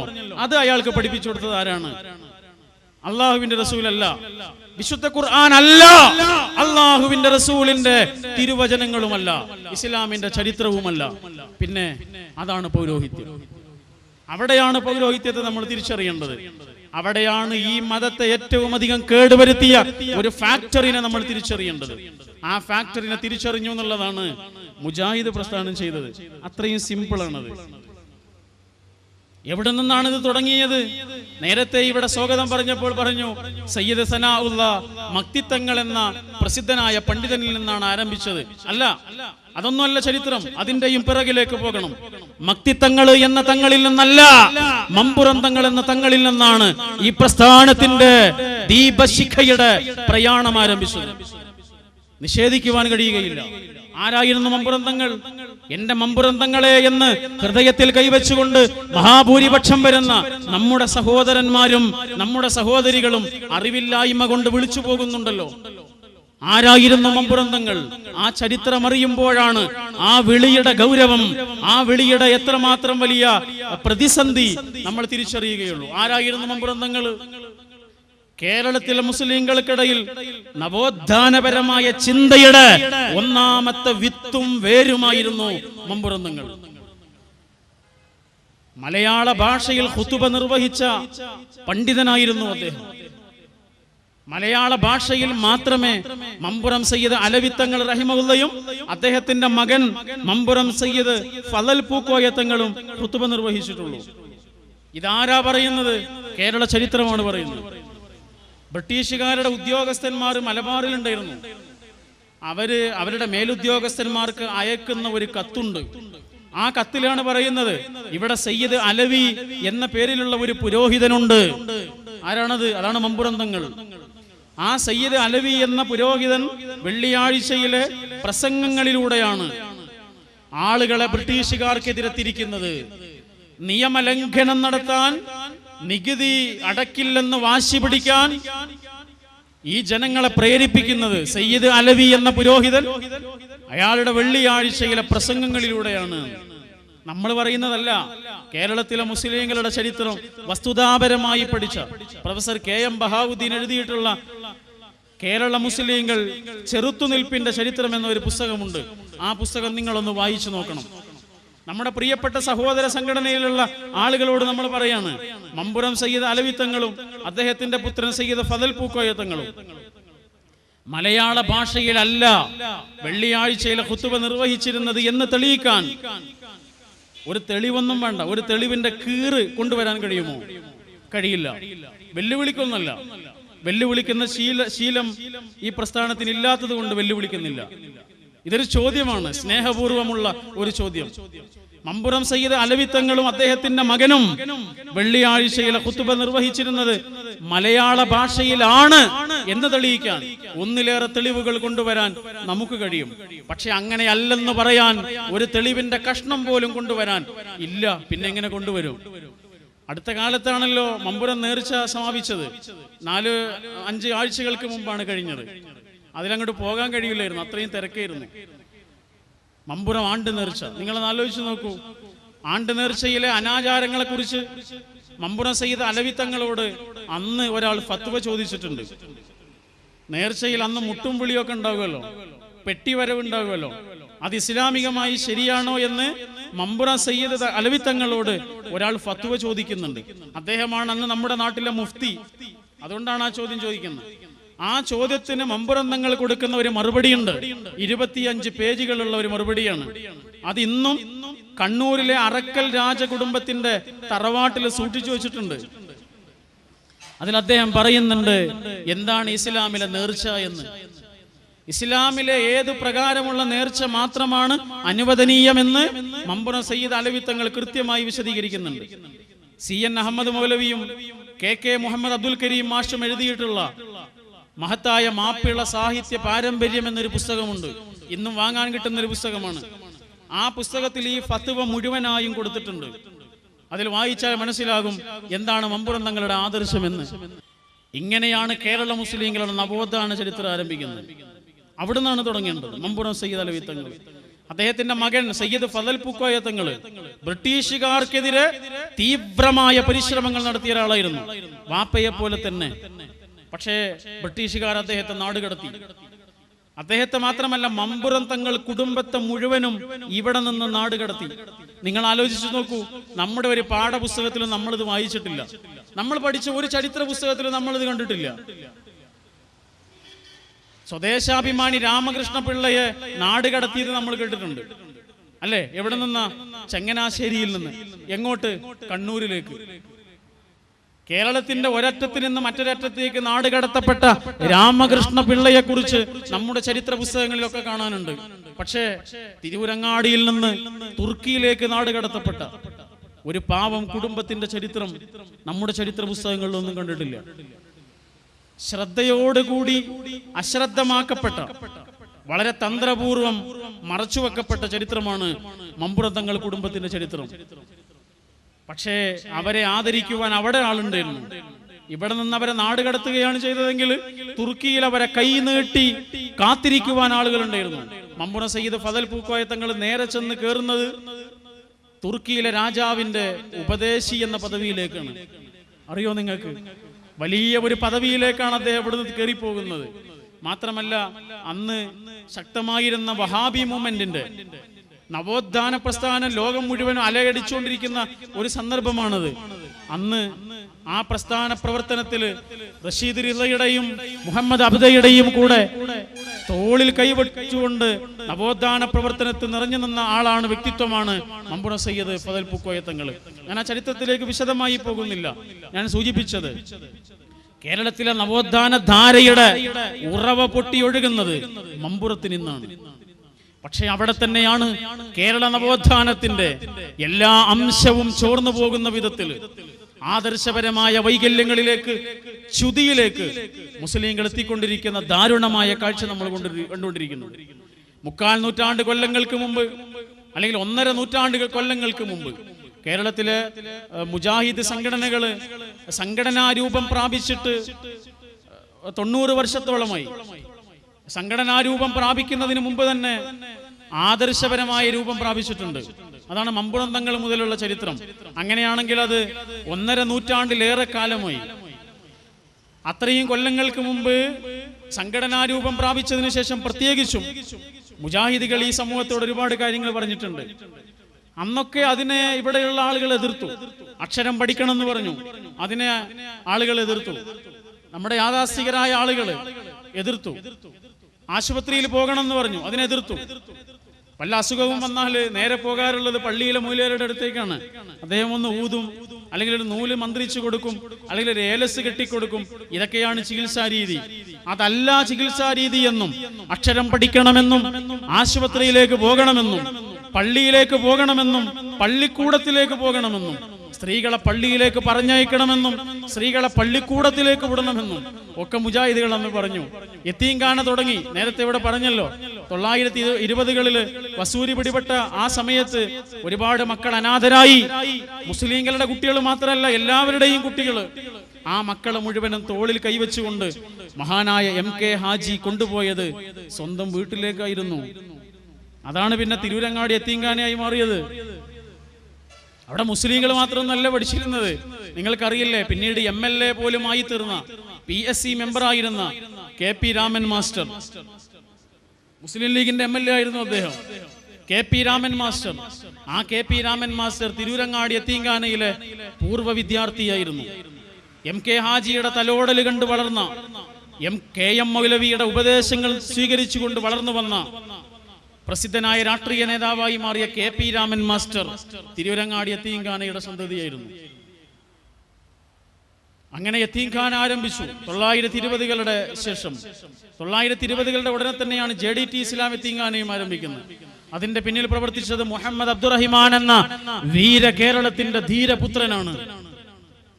കൊടുങ്ങല്ലൂരിലെ എറിയാട് എന്ന പ്രദേശത്തെ ഏറ്റവും വലിയ സമ്പന്ന കുടുംബത്തിലെ അംഗമായിരുന്നു മുഹമ്മദ് അബ്ദുറഹിമാൻ. 25,000 രൂപ അന്ന് വാർഷിക വരുമാനമായിട്ട് നാളികേരം കിട്ടുന്ന തറവാടാണ് ആ തറവാട്. പക്ഷെ ആ മുഹമ്മദ് അബ്ദുറഹിമാൻ ഈ ലോകത്തിൽ നിന്ന് വിട പറയുമ്പോൾ ആകെ ഉണ്ടായിരുന്നത് ഒരു കണ്ണടയും, ഒരു കോട്ട് വസ്ത്രവും, ഒരു തുകൽ തൊപ്പിയും, 2 പേനകളും മാത്രമായിരുന്നു. വേറൊന്നും ഉണ്ടായിരുന്നില്ല. എല്ലാം ഈ സമുദായത്തിന് വേണ്ടി കൊടുത്തു. ഈ സമുദായത്തെ ഉയർത്തിക്കൊണ്ടുവരാൻ വേണ്ടി ത്യാഗ പരിശ്രമങ്ങൾ നടത്തി. എല്ലാം വിറ്റു തൊലച്ചു. ഭൗതികമായ അർത്ഥത്തിൽ മുഹമ്മദ് അബ്ദുറഹിമാൻ ഏറ്റവും വലിയൊരു പരാജയമായിരുന്നു. പക്ഷേ മുഹമ്മദ് അബ്ദുറഹിമാൻ എന്ന ജീവിതം മുസ്ലിംകൾ ഈ ലോകത്ത്, ഈ നാട്ടിൽ ജീവിച്ചെടുക്കുന്നോളം കാലം ഓർമ്മിക്കപ്പെടുന്നൊരു പേരാണ്. ഇടശ്ശേരിയെ കുറിച്ച് നേരത്തെ നമ്മൾ പറഞ്ഞില്ലേ? ആ ഇടശ്ശേരിയുടെ ഒരു വരിയുണ്ട്: പാടിടട്ടെ സുസ്വതന്ത്ര കണ്ഠമുയർത്തേ ഞങ്ങൾ, പാടലമാം നിന്റെ കീർത്തി തലമുറകൾക്കായി, എങ്കിലെന്തി ഹർഷബിന്ദു തങ്കുമോ നിൻ കാതിൽ, മംഗളാത്മനെ മുഹമ്മദ് അബ്ദുറഹിമാനെ. ഇടശ്ശേരിയുടെ വരികളാ. പാടിടട്ടെ സുസ്വതന്ത്ര, സ്വാതന്ത്ര്യത്തിന് വേണ്ടി അടരാടിയ മുഹമ്മദ് അബ്ദുറഹിമാനോട് പറയാ, ഞങ്ങളിപ്പോൾ സ്വതന്ത്രരാണ്. ആ സ്വാതന്ത്ര്യത്തിന്റെ മധുരം അനുഭവിക്കാൻ അബ്ദുറഹിമാനെ താങ്കൾ ഞങ്ങളുടെ കൂടെയില്ലെങ്കിലും വരാനിരിക്കുന്ന തലമുറകൾക്ക് ആരാണ് മുഹമ്മദ് അബ്ദുറഹിമാൻ എന്ന് ഞങ്ങൾ പറഞ്ഞു കൊടുക്കാമെന്നാണ് ഇടശ്ശേരിയുടെ വാക്ക്. ആ മുഹമ്മദ് അബ്ദുറഹിമാന്റെ പ്രസ്ഥാനമാണ് കേരളത്തിലെ മുജാഹിദ് പ്രസ്ഥാനം. ആ KM മൗലവിയുടെ പ്രസ്ഥാനമാണ് മുജാഹിദ് പ്രസ്ഥാനം.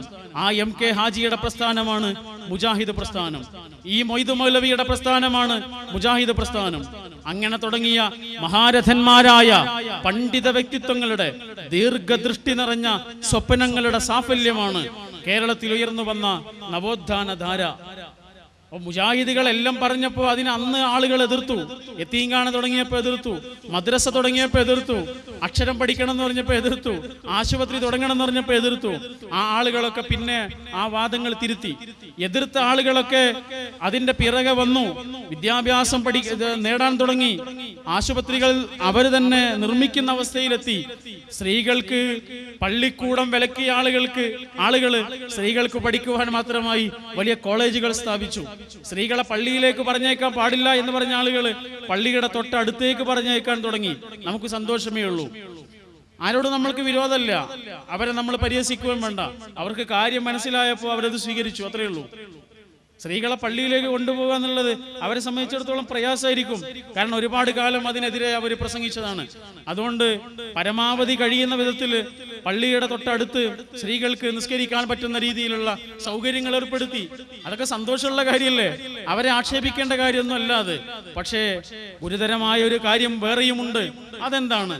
മുജാഹിദുകൾ ആശുപത്രിയിൽ പോകണം എന്ന് പറഞ്ഞപ്പോൾ അതിനെ എതിർത്ത ആളുകൾ പിന്നീട് ആശുപത്രിയിൽ പോകാൻ തുടങ്ങി. അക്ഷരം പഠിക്കണം എന്ന് പറഞ്ഞപ്പോൾ അതിനെ എതിർത്ത ആളുകൾ ഇന്ന് അക്ഷരം പഠിക്കുന്നവരായി. സന്തോഷമേ ഉള്ളൂ. പക്ഷേ 1 നൂറ്റാണ്ടിലേറെ കൊല്ലമായി, കാലങ്ങളായി മുജാഹിദുകള് അക്ഷരത്തെക്കാളും ആശുപത്രിയെക്കാളും മദ്രസയെക്കാളും യതീംഖാനയെക്കാളും ഉച്ചത്തിൽ ഉറക്കെ ആർത്ത് വിളിച്ചുകൊണ്ടിരിക്കുന്ന ഒരു കാര്യമുണ്ട്. ചങ്ക് കീറി പറഞ്ഞുകൊണ്ടിരിക്കുന്ന ഒരാദർശമുണ്ട്. രാവെന്നോ പകലെന്നോ വ്യത്യാസമില്ലാതെ പറഞ്ഞുകൊണ്ടിരിക്കുന്ന ഒരു വിഷയമുണ്ട്. അതെന്താണ്? അത് നേരത്തെ നമ്മൾ പറഞ്ഞതാ. അല്ലാഹുവേ എന്ന് വിളിക്കേണ്ടതിനു പകരം വേറെ ആരെയും നിങ്ങൾ വിളിക്കല്ലേ എന്ന ഒരു കാര്യം. പക്ഷേ അതിനു മാത്രം മാറ്റമില്ല. അന്ന് എങ്ങനെയാണോ എതിർക്കപ്പെട്ടത് അതിലേറൊന്നും എതിർക്കപ്പെടുന്നുണ്ട്. ശാസ്ത്രീയമായി എതിർക്കപ്പെടുന്നു. സംവിധാനങ്ങളോടെ, സാങ്കേതിക മികവോടെ ഇന്ന് എതിർക്കപ്പെടുന്നു. അതാണ് നമുക്ക് സങ്കടം. നിങ്ങൾ ആലോചിച്ച് നോക്കൂ സഹോദരന്മാരെ, ഒരാൾ നിസ്കരിച്ചില്ല എങ്കിൽ, നിസ്കാരത്തിൽ വീഴ്ച വരുത്തിയെങ്കിൽ അയാൾക്ക് നിസ്കരിക്കാത്തതിന്റെ കുറ്റം കിട്ടുള്ളൂ, അല്ലേ? ഒരുപക്ഷെ അള്ളാഹു ഇത് പുറത്തു കൊടുത്തു എന്നും വരാം. അല്ലെങ്കിൽ ഒരാൾ നോമ്പ് നോറ്റില്ല എന്ന് വിചാരിക്കുക, ആ നോമ്പ് നോൽക്കാത്തതിന്റെ കുറ്റം അയാൾക്ക് കിട്ടുള്ളൂ. ചിലപ്പോൾ അള്ളാഹ് അത് പുറത്തു കൊടുത്തു എന്നും വരാം. ഒരാൾ കളവ് പറഞ്ഞാൽ ആ കളവ് പറഞ്ഞതിന്റെ ശിക്ഷയാണ് അയാൾക്ക് കിട്ടുക. ഒരു പക്ഷേ അള്ളാഹ് അത് പുറത്തു കൊടുത്തു എന്നും വരാം. പക്ഷേ അള്ളാഹുവേ എന്ന് വിളിക്കേണ്ടതിന് പകരം വേറെ ആരെയെങ്കിലും ഒരാളെന്ന് വിളിച്ചു പോയാൽ അതോടുകൂടി അയാളുടെ നിസ്കാരവും അയാളുടെ നോമ്പും അയാളുടെ പ്രവർത്തനങ്ങളും അയാളുടെ ദാനധർമ്മവും അയാളുടെ സക്കാത്തും അയാളുടെ കർമ്മങ്ങളെല്ലാം നിഷ്ഫലമാകുന്നു. അതുകൊണ്ടാണ് ഈ വിഷയം ഇങ്ങനെ പറയുന്നത്. നമുക്ക് ഈ ലോകത്ത് പ്രത്യേകിച്ചൊരു ഗുണമൊന്നുമില്ല, പക്ഷേ ഇതാണ് സത്യം. എന്റെ സഹോദര സംഘടനകളിൽ ആളുകളോട് പറയാനുള്ളത്, നിങ്ങൾ ഈ പ്രസ്ഥാനത്തിലേക്ക് വരണമെന്നൊന്നും നമ്മൾ പറയണില്ല. നിങ്ങൾ അവിടെ തന്നെ നിന്നോളൂ. നിങ്ങൾ ഏതൊരു സംഘടനയിലാണോ അവിടെ തന്നെ നിന്നോളൂ. പക്ഷേ അള്ളാഹുവേ എന്ന് വിളിക്കേണ്ടതിന് പകരം നിങ്ങൾ വേറെ ആരെയും വിളിക്കരുത്. അതോടുകൂടി ജീവിതമാണ് നഷ്ടപ്പെടുന്നത്, ഒരായുസ് ആണ് വ്യർത്ഥമാകുന്നത്. അതാണ് തൗഹീദിന്റെ വിഷയം. ഈ ഒരു വിഷയമാണ് മുജാഹിദ് പ്രസ്ഥാനത്തിന് പറയാനുള്ളത്. ഇന്ന് കേരളത്തിൽ 2 മുജാഹിദ് പ്രസ്ഥാനങ്ങളുണ്ട്. സമൂഹത്തിന് കൃത്യമായി അതറിയാം. സമൂഹം അത് വിലയിരുത്തുകയും ചെയ്യുന്നുണ്ട്. 2 മുജാഹിദുകളെയും വിലയിരുത്തുന്നുണ്ട്, അല്ലേ? 10 വർഷങ്ങൾക്ക് മുമ്പ് മുജാഹിദ് പ്രസ്ഥാനത്തിൽ നിന്ന് അതിന്റെ യുവജന സംഘടനയെ പിരിച്ചുവിട്ടു, മുതിർന്ന നേതാക്കൾ പിരിച്ചുവിട്ടു. അങ്ങനെ പിരിച്ചുവിടാനുണ്ടായ കാരണം എന്തായിരുന്നു? യുവജന സംഘടന ഒരുപാട് സേവന പ്രവർത്തനങ്ങൾ ചെയ്യുന്നു എന്നുള്ളതായിരുന്നു. ഒന്നും ചെയ്യുന്നില്ല എന്ന് പറഞ്ഞിട്ട് യുവജന സംഘടനകളൊക്കെ പിരിച്ചുവിടാം, പക്ഷെ ഒരുപാട് ചെയ്യുന്നു എന്ന് പറഞ്ഞിട്ടാണ് അന്ന് പിരിച്ചുവിട്ടത്. പാവപ്പെട്ടവർക്ക് ആംബുലൻസ് സൗജന്യമായി കൊടുക്കുന്നു, പാവപ്പെട്ടവർക്ക് മരുന്ന് കൊടുക്കുന്ന മെഡിക്കൽ എയ്ഡ് സെന്റർ എന്നൊരു സ്ഥാപനം നടത്തുന്നു. അതുപോലെ ആളുകളെ ഹജ്ജിന് കൊണ്ടുപോകുന്നതിന് ഒരു സെല്ല് പ്രവർത്തിക്കുന്നു. ഇങ്ങനെ തുടങ്ങിയിട്ടുള്ള പ്രവർത്തനങ്ങൾ നടത്തി എന്ന കാരണം കൊണ്ട് യുവജന സംഘടനയെ പിരിച്ചുവിട്ടു. ആലോചിച്ച് നോക്കൂ നിങ്ങൾ. നമ്മുടെ കണ്ണുകൊണ്ട് കാണുന്ന മനുഷ്യന്മാരെ സഹായിച്ചു എന്ന കാരണം കൊണ്ട് സ്വന്തം യുവജന സംഘടനയെ 40,000-ഓളം പ്രവർത്തകരുള്ള യുവജന സംഘടനയെ പിരിച്ചുവിട്ട ആളുകൾ ഇന്ന് കണ്ണുകൊണ്ട് കാണുന്ന മനുഷ്യന്മാരെ സഹായിച്ചു എന്നതിന്റെ പേരിൽ 10 കൊല്ലങ്ങൾക്ക് മുമ്പ് സ്വന്തം യുവജന സംഘടനയെ പിരിച്ചുവിട്ട ആളുകൾ ഇന്ന് കണ്ണുകൊണ്ട് കാണാൻ പറ്റാത്ത ജീവികള് സഹായിക്കുമോ ഇല്ലേ എന്ന വിഷയത്തിൽ പരസ്പരം കടിച്ചു കീറിക്കൊണ്ടിരിക്കുകയാണ്. എത്ര ദാരുണമായൊരവസ്ഥയാണത്. മനുഷ്യന്മാരെ കുറിച്ചൊന്നും പറയാനില്ല, ഈ കാണുന്ന ലോകത്തെ കുറിച്ച് പറയാനില്ല, ഈ ലോകത്തിന്റെ പ്രശ്നങ്ങളെ കുറിച്ച് പറയാനില്ല. മനുഷ്യാവകാശ ദിനത്തിൽ പോലും കേരളത്തിലെ ഒരു പ്രസിദ്ധമായ പ്രദേശത്ത് ഒരു പ്രസംഗം നടത്തുന്നുണ്ട് ഒരാള്. അയാൾ പറയുന്നത് മുഴുവനും പരസ്പരമുള്ള തെറിവാക്കുകളാണ്, ആക്ഷേപങ്ങളാണ്. മനുഷ്യാവകാശത്തെ കുറിച്ച് ഒരു വാക്കുപോലും അയാൾ പറഞ്ഞില്ല. ലോകത്തിലെ ഏറ്റവും വലിയ മനുഷ്യാവകാശത്തിന്റെ പ്രവാചകന്റെ മതത്തിന് വേണ്ടി ഉണ്ടാക്കിയിട്ടുള്ള ഒരു സ്റ്റേജിൽ വെച്ചിട്ട് മനുഷ്യാവകാശ ദിനത്തില് അതിന് പറ്റുന്ന ഒരായത്ത് പോലും അയാൾ പറഞ്ഞിട്ടില്ല. പരസ്പരം കടിച്ചു കീറുന്നു, പരസ്പരം ആക്ഷേപവാക്കുകൾ കൊണ്ട് തമ്മിൽ തല്ലുന്നു. എന്റെ പ്രിയപ്പെട്ട നാട്ടുകാരോട് പറയാനുള്ളത്, ആ മുജാഹിദുകളോട് ഈ മുജാഹിദുകൾക്ക് ഒരു ബന്ധമില്ല. ഈ മുജാഹിദുകൾക്ക് വേറൊരു ബന്ധമാണുള്ളത്. അത് നേരത്തെ നമ്മൾ പറഞ്ഞ ഒരാശയധാരയുടെ ബന്ധമാണ്. മുഹമ്മദ് അബ്ദുറഹിമാൻ എന്ന ധീരനായ മനുഷ്യ സ്നേഹിയുമായുള്ള ബന്ധമാണ്. അബൂബക്കർ കാരക്കുന്ന് എന്ന ധീരനായ മറ്റൊരു മനുഷ്യ സ്നേഹിയുമായുള്ള ബന്ധമാണ്. MK ഹാജി എന്ന ധീരനായ ഒരു സാമൂഹിക പ്രവർത്തകനോടുള്ള ബന്ധമാണ്. KM മൗലവി എന്ന ധീരനായ ഒരു പണ്ഡിതനോടുള്ള ബന്ധമാണ്. മമ്പുറം തങ്ങളി എന്ന ധീരനായ ഒരു രാജ്യസ്നേഹിയോടുള്ള ബന്ധമാണ്. ആ ബന്ധമാണ് ഞങ്ങളെ ഇത്ര ഊക്കിൽ സംസാരിക്കുവാനും ഇത്ര ഉണർവിൽ നിന്നുകൊണ്ട് പ്രസംഗിക്കുവാനും ഇത്ര സ്നേഹത്തോടു കൂടി നിങ്ങളോട് സംവദിക്കുവാനും ഞങ്ങൾക്ക് കെൽപ്പ് തരുന്ന ചരിത്രം അതാണ്. അതുകൊണ്ട് ഈ പ്രസ്ഥാനത്തെ നിങ്ങൾ തിരിച്ചറിയണം. ഈ പ്രസ്ഥാനത്തെ നിങ്ങൾ തിരിച്ചറിയണമെന്ന് മാത്രമല്ല, ഈ പ്രസ്ഥാനം സമൂഹത്തിന് കൈമാറുന്ന സ്നേഹത്തിന്റെ, മനസ്സിന്റെ ആഴങ്ങളിൽ നിന്നുള്ള ആഹ്ലാദം അനുഭവിക്കുന്ന ആദർശത്തിന്റെ സന്ദേശമാണ് തൗഹീദിന്റെ സന്ദേശം. അത് തിരിച്ചറിയുവാൻ എന്റെ പ്രിയപ്പെട്ട സഹോദരങ്ങളോട് അഭ്യർത്ഥിച്ചുകൊണ്ട് എന്റെ വാക്കുകൾ ഞാൻ ഉപസംഹരിക്കുന്നു.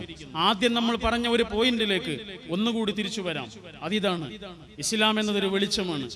ഒരുപാട് വെളിച്ചങ്ങളുടെ നടുവിൽ നിൽക്കുന്ന മനുഷ്യനോട് യഥാർത്ഥ വെളിച്ചത്തെ കുറിച്ചാണ് ഖുർആൻ പറയുന്നത്. ആ വെളിച്ചത്തെ കുറിച്ചുള്ള അന്വേഷണങ്ങളാണ് ലോകം മുഴുവനും. ആ വെളിച്ചത്തെക്കുറിച്ചുള്ള അന്വേഷണങ്ങൾ, അതിലേക്കുള്ള സഞ്ചാരം മനുഷ്യർ ഇസ്ലാമിലേക്ക് വന്നുകൊണ്ടിരിക്കുന്നു, ഇസ്ലാമിനെ പുൽകിക്കൊണ്ടിരിക്കുന്നു. ഇസ്ലാമാണ് പരമമായ യാഥാർത്ഥ്യമെന്ന് തിരിച്ചറിയുന്നു. ഇസ്ലാമിനെതിരെ ഏറ്റവും കൂടുതൽ പ്രചാരമുള്ള സമയത്തും ഇസ്ലാം വളർന്നുകൊണ്ടിരിക്കുന്നു. കാറ്റ് സ്റ്റീവൻസിനെ നിങ്ങൾ കേട്ടിട്ടില്ലേ? ലോകമറിയുന്ന പാട്ടുകാരനായിരുന്നു അദ്ദേഹം. അദ്ദേഹത്തിന്റെ 24ാമത്തെ ജന്മദിനത്തിൽ അനുജൻ ഫെർണാഡോ കൊടുത്ത വിശുദ്ധ ഖുർആനിന്റെ ഒരു ഇംഗ്ലീഷ് പരിഭാഷയാണ് കാറ്റ് സ്റ്റീവൻസ് എന്ന പാട്ടുകാരന്റെ ജീവിതത്തിൽ വെളിച്ചത്തിന് കാരണമായത്. അദ്ദേഹം ഖുർആൻ ഒന്ന് മറിച്ചു നോക്കിയതാണ്. അപ്പോഴാണ് 1-ാം അധ്യായം കാണുന്നത്. സൂറ അൽ ഫാത്തിഹ അതിന്റെ 2-ാമത്തെ വചനം അദ്ദേഹം വെറുതെ ഒന്ന് വായിച്ചതാ. അൽഹംദുലില്ലാഹി റബ്ബിൽ ആലമീൻ, അൽഹംദുലില്ലാഹി റബ്ബിൽ ആലമീൻ. All the praises due to God, Lord of the universe. എല്ലാ സ്തുതികളും ദൈവത്തിന്, എല്ലാവരുടെയും ദൈവത്തിന്. അദ്ദേഹം ആലോചിക്കുകയാണ്, എല്ലാവരുടെയും ദൈവം. അങ്ങനെ ഒരു ദൈവം ഉണ്ടോ? ക്രിസ്ത്യാനികളുടെ ദൈവം, മുസ്ലിങ്ങളുടെ ദൈവം, ഇങ്ങനെ ഓരോരുത്തരുടെ ദൈവത്തെ കുറിച്ചാണ് കേട്ടത്. പക്ഷെ ആദ്യമായാണ് എല്ലാവരുടെയും ദൈവത്തെ കാണുന്നത്. അതാണ് അദ്ദേഹത്തെക്കുറിച്ച്, അദ്ദേഹത്തിനുള്ള അന്വേഷണങ്ങളുടെ, ഇസ്ലാമിലേക്കുള്ള അദ്ദേഹത്തിന്റെ എത്തിച്ചേരലിലേക്ക് വരെ നയിച്ച അന്വേഷണങ്ങളുടെ ആരംഭം അവിടെയായിരുന്നു. യൂസുഫ് അൽ ഇസ്ലാം എന്ന പേര് സ്വീകരിച്ച് അദ്ദേഹം ഇസ്ലാമിലേക്ക് കടന്നു വന്നു. I was not a Muslim, but I felt that the only answer for me was the Quran. God has sent it to me. അദ്ദേഹം ഖുർആനെ കുറിച്ച് പറഞ്ഞതാണ്. മുസ്ലിം ഒന്നും അല്ലാത്ത കാലത്ത് ഞാൻ ഖുർആൻ വായിക്കാൻ തുടങ്ങിയത്. പക്ഷെ എനിക്കൊരു കാര്യം മനസ്സിലായി, എന്റെ ചോദ്യങ്ങൾക്കുള്ള ഉത്തരമാണ് ഖുർആനിലുള്ളത് എന്ന്. I was not a Muslim, but I felt that the only answer for me was the Quran. God has sent it to me. എന്റെ ചോദ്യങ്ങൾക്കുള്ള ഉത്തരമാണ് ഖുർആൻ. ഓരോ രാത്രിയും എൻ്റെ മനസ്സിൽ ഓരോ ചോദ്യങ്ങൾ ഉണ്ടാകും, സന്ദേഹങ്ങൾ ഉണ്ടാകും. ഖുർആൻ എടുത്ത് മറിച്ച് നോക്കുമ്പോൾ അതിനുള്ള ഉത്തരം ഉണ്ടാകും. കരയുന്ന ഒരു കുട്ടിക്ക് ആ കുട്ടിയുടെ അമ്മയുടെ ശബ്ദം എത്രമാത്രം വലിയ ആശ്വാസമാണോ, അതിലേറെ വലിയ ആശ്വാസമാണ് കരയുന്ന മനുഷ്യന്, അസ്വസ്ഥതയിൽ ജീവിക്കുന്ന മനുഷ്യന്, ടെൻഷൻ അടിക്കുന്ന മനുഷ്യന് ആ മനുഷ്യന്റെ രക്ഷിതാവിന്റെ ശബ്ദം. അങ്ങനെയാണ് അദ്ദേഹം തിരിച്ചറിയുന്നത്. ബ്രിട്ടനിലെ വളരെ പ്രസിദ്ധനായൊരു പുരോഹിതനുണ്ടായിരുന്നു. അദ്ദേഹം റോമില് വത്തിക്കാനിലെ പുരോഹിതനായിരുന്നു. ഒരിക്കൽ അദ്ദേഹം ഈജിപ്ത് സന്ദർശിക്കാൻ വേണ്ടി പോയി. ഈജിപ്ത് സന്ദർശിക്കുമ്പോൾ രാവിലെ പോയിട്ട് അദ്ദേഹം ഷൂ പോളിഷ് ചെയ്യാൻ വേണ്ടിയിട്ട് അവിടെ ഇരിക്കുന്ന ഒരു കുട്ടിക്ക് ഷൂ എടുത്തു കൊടുത്തു. ഷൂ പോളിഷ് ചെയ്തുകൊണ്ടിരിക്കുമ്പോൾ ആ കുട്ടിയോട് അദ്ദേഹം ചോദിച്ചു, ഹൗ ആർ യു, എന്താണ് മോനെ നിന്റെ വർത്താനം എന്ന്. അപ്പൊ ആ കുട്ടി പറഞ്ഞു, അൽഹംദുലില്ലാ. അൽഹംദുലില്ലാ. ഇദ്ദേഹത്തിന് മനസ്സിലായില്ല എന്താണ് പറഞ്ഞത്. അദ്ദേഹം ആ വാക്കിനെ കുറിച്ച് അന്വേഷിച്ചു, എന്താണ് ഈ അൽഹംദുലില്ലാ. അദ്ദേഹത്തിന് മനസ്സിലായി, എല്ലാ സ്തുതികളും സാക്ഷാൽ ദൈവത്തിന്, അള്ളാഹുവിന്. പാവക്കുട്ടി വേഗം പ്രയാസം, അന്യന്റെ ആളുടെ ഷൂടുമ്പോഴും അവന് പുല്ലില്ല കഴിയുന്ന രാധികളെ എപ്പോഴുള്ളൂ. പക്ഷെ ഈ കുട്ടിക്ക് പറയാനുള്ളത് ദൈവത്തിന് സ്തുതിയാണ്. അൽഹംദുലില്ലാ എന്ന വാക്കിനെ കുറിച്ചുള്ള അന്വേഷണമാണ് അദ്ദേഹത്തെ ഇസ്ലാമിലേക്ക് കൊണ്ടുവന്നത്.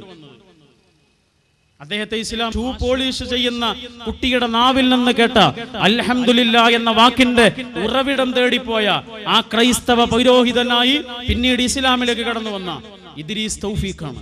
പാലക്കാട്ട് നിങ്ങൾ വരുമെങ്കിൽ അയാളെ നമ്മൾക്ക് നേരിൽ കാണാം ഇൻഷാ അല്ലാഹ്. ഞാൻ എൻ്റെ വാക്കുകൾ അവസാനിപ്പിക്കുന്നു. ഈ വെളിച്ചം തിരിച്ചറിയേണ്ട ആളുകളാണ് നമ്മൾ. ദൈവത്തെക്കുറിച്ചുള്ള അന്വേഷണങ്ങൾ, അള്ളാഹു എന്ന പ്രതീക്ഷ, അള്ളാഹുവിനെ കുറിച്ചുള്ള പ്രത്യാശ, അള്ളാഹുവിനെ കുറിച്ചുള്ള ആശ്രയബോധം, അത് കൈവിടാതെ കാക്കുവാൻ നമുക്ക് കഴിയുമാറാകട്ടെ. പരലോകമെന്ന ഭയം, പരലോകമെന്ന പേടി നമ്മുടെ ജീവിതത്തെ സ്വാധീനിക്കട്ടെ. വരാനിരിക്കുന്ന ഒരു വിചാരണയുടെ ദിവസം സംഭവിക്കാനുള്ളതാണ് എന്ന ഓർമ്മ നമ്മുടെ രഹസ്യവും പരസ്യവുമായ ജീവിതത്തെ മുഴുവനും നന്നാക്കട്ടെ. നമ്മുടെ ജീവിതത്തെ മുഴുവനും നന്നാക്കട്ടെ. പരലോകം എന്ന ഒരു വിശ്വാസം നമ്മുടെ ജീവിതത്തെ സ്വാധീനിക്കുന്ന ഒന്നാണ്. നിങ്ങളൊന്ന് ആലോചിച്ച് നോക്കൂ, ഗർഭപാത്രത്തിൽ ഇരിക്കുന്ന ഒരു കുട്ടിയോട് നമ്മൾ ചെന്ന് പറയാണ്, മോനെ ഇതല്ല കേട്ടോ ലോകം, 9 മാസം കഴിഞ്ഞാൽ നീ പുറത്തേക്ക് പോകും, അവിടെ സൂര്യനുണ്ട്, ചന്ദ്രനുണ്ട്, നക്ഷത്രങ്ങളുണ്ട്, മരങ്ങളുണ്ട്, ഉമ്മയുണ്ട്, ഉപ്പയുണ്ട്, അച്ഛനുണ്ട്, അമ്മയുണ്ട് എന്നൊക്കെ ആ കുട്ടിയോട് പറഞ്ഞാൽ ആ കുട്ടി അത് വിശ്വസിക്കൂല. എന്തുകൊണ്ട്? ഗർഭപാത്രമേ ലോകം ഉള്ളൂ എന്നാണ് ആ കുട്ടി വിചാരിച്ചത്. പക്ഷെ 9 മാസം കഴിഞ്ഞപ്പോൾ അവന് മനസ്സിലായി ആ പറഞ്ഞത് സത്യമാണ് അല്ലേ. അങ്ങനെ മാതാവിന്റെ ഗർഭപാത്രത്തിൽ നിന്ന് പുറത്തേക്ക് വന്ന എന്നോടും നിങ്ങളോടുമാണ് മതം പറയുന്നത് ഇവിടെയും തീരുന്നില്ല, ഇനിയും പോകും. ഇത് പ്രവർത്തനങ്ങൾ ചെയ്യാനുള്ള ലോകമാണ്. വിചാരണയുടെ ലോകം ഇനിയും വരാനുണ്ട്. അത് മനുഷ്യന്മാര് വിശ്വസിച്ചില്ല എന്ന് കൂട്ടുക. വിശ്വസിച്ചിട്ടില്ലെങ്കിൽ ആർക്കാണ് നഷ്ടം? വിശ്വസിക്കാത്ത ആൾക്കല്ലേ നഷ്ടം. ഇത് പറഞ്ഞു കൊടുക്കുന്ന ആൾക്ക് വല്ല നഷ്ടമുണ്ടോ? ഒരു നഷ്ടമില്ല. കണ്ണ് കാണാത്ത ഒരാളോട് നമ്മൾ ചെന്നിട്ട് പറയാണ് പാലിന്റെ നിറം വെളുപ്പാണ്, കാക്കയുടെ നിറം കറുപ്പാണ് എന്നൊക്കെ പറയുമ്പോൾ അയാളത് വിശ്വസിക്കണം. വിശ്വസിച്ചിട്ടില്ലെങ്കിൽ ആർക്കാണ് നഷ്ടം? ഈ പറഞ്ഞു കൊടുക്കുന്ന ആൾക്ക് വല്ല നഷ്ടമുണ്ടോ? ആ വിശ്വസിക്കാത്ത ആൾക്കാണ് നിറം അല്ലെങ്കിൽ കളർ എന്ന ഒരു വിജ്ഞാനം നഷ്ടപ്പെടുക. അങ്ങനെയാണെങ്കിൽ ഈ ലോകത്ത് നമ്മൾ കാണാത്ത കുറെ സംഗതിയുണ്ട്. അത് കാണുന്നവരാണ് പ്രവാചകന്മാർ. അതാണ് വഹി എന്ന് പറയുന്നത്. ആ വഹിയാണ് വേദഗ്രന്ഥം. ആ വേദഗ്രന്ഥം നമ്മളോട് പറയുന്നു, കണ്ണ് കാണാത്ത നമ്മളോട് കണ്ണ് കാണുന്ന പ്രവാചകന്മാർ പാലിന്റെ നിറം വെളുപ്പാണ് എന്ന് കണ്ണ് കാണാത്തവനോട് കണ്ണ് കാണുന്നവൻ പറയുന്നത് പോലെ, കാക്കയുടെ നിറം കറുപ്പാണ് എന്ന് പറയുന്ന പോലെ കണ്ണ് കാണാത്ത നമ്മളോട് പറയുന്നു. പലതും അറിയാത്ത, പലതും അറിയാൻ കഴിയാത്ത എന്നോടും നിങ്ങളോടും വന്ന് പ്രവാചകന്മാർ പറയുന്നു, ഇനിയൊരു ലോകം വരാനുണ്ട്. അതാണ് പരലോകം. ചില ഭക്ഷണം നമ്മൾ കഴിക്കാറില്ല, രോഗം വരുന്നുള്ളതുകൊണ്ട്. എണ്ണ ഭക്ഷണം വേണ്ട, കൊളസ്ട്രോളാന്ന് പറയും. അരി ഭക്ഷണം വേണ്ട, വയറ് ചാടും എന്ന് പറയും. നമ്മൾ ഒറ്റയ്ക്ക് ഇരിക്കുമ്പോഴും കഴിക്കൂല. നല്ല കൊളസ്ട്രോൾ ഉള്ള ഒരാള് വീട്ടിൽ തനിച്ചാണ് എങ്കിലും, ആരും ഇല്ലെങ്കിലും, അയാൾ മാത്രമേ ഉള്ളൂ എങ്കിലും നല്ല എണ്ണ ഭക്ഷണം ഉണ്ടെങ്കിൽ അയാൾ കഴിക്കൂല. എന്തേ കഴിക്കാതിരിക്കാനുള്ള കാരണം? അത് കഴിച്ചാലുള്ള അപകടം അയാൾക്ക് അറിയാം. അതുകൊണ്ട് അല്ലേ, വരാനിരിക്കുന്ന രോഗങ്ങളെ പേടിച്ചുകൊണ്ട് ചില ഭക്ഷണങ്ങളെ നമ്മൾ ഒഴിവാക്കുന്നുണ്ട് എങ്കിൽ, വരാനിരിക്കുന്ന ഒരു ലോകത്തെ പേടിച്ചുകൊണ്ട് ചില പാപങ്ങളെ നമ്മൾ ഒഴിവാക്കണമെന്നാണ് മതം പറയുന്നത്. ഒറ്റക്കാകുമ്പോഴും ചെയ്യരുത് എന്ന് പറയുന്നു.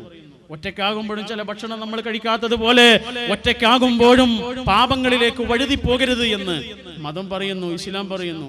എത്ര ലളിതമാണ് ആ കാര്യം. അവസാനിപ്പിക്കുന്നു. എൻ്റെ 2 സുഹൃത്തുക്കൾ പറഞ്ഞ അനുഭവങ്ങൾ കൂടി പറഞ്ഞുകൊണ്ട് നിർത്തുന്നു. ഒരു സുഹൃത്ത് മഞ്ചേരിയിലുള്ള ആളാ. അദ്ദേഹത്തിന്റെ വീട്ടിലേക്ക് ഒരാൾ വന്നൊരു ദിവസം, എന്നിട്ട് ചോദിച്ചു, ഇത് ഇന്ന ആളുടെ വീടല്ലേ? അതെ ആണ്.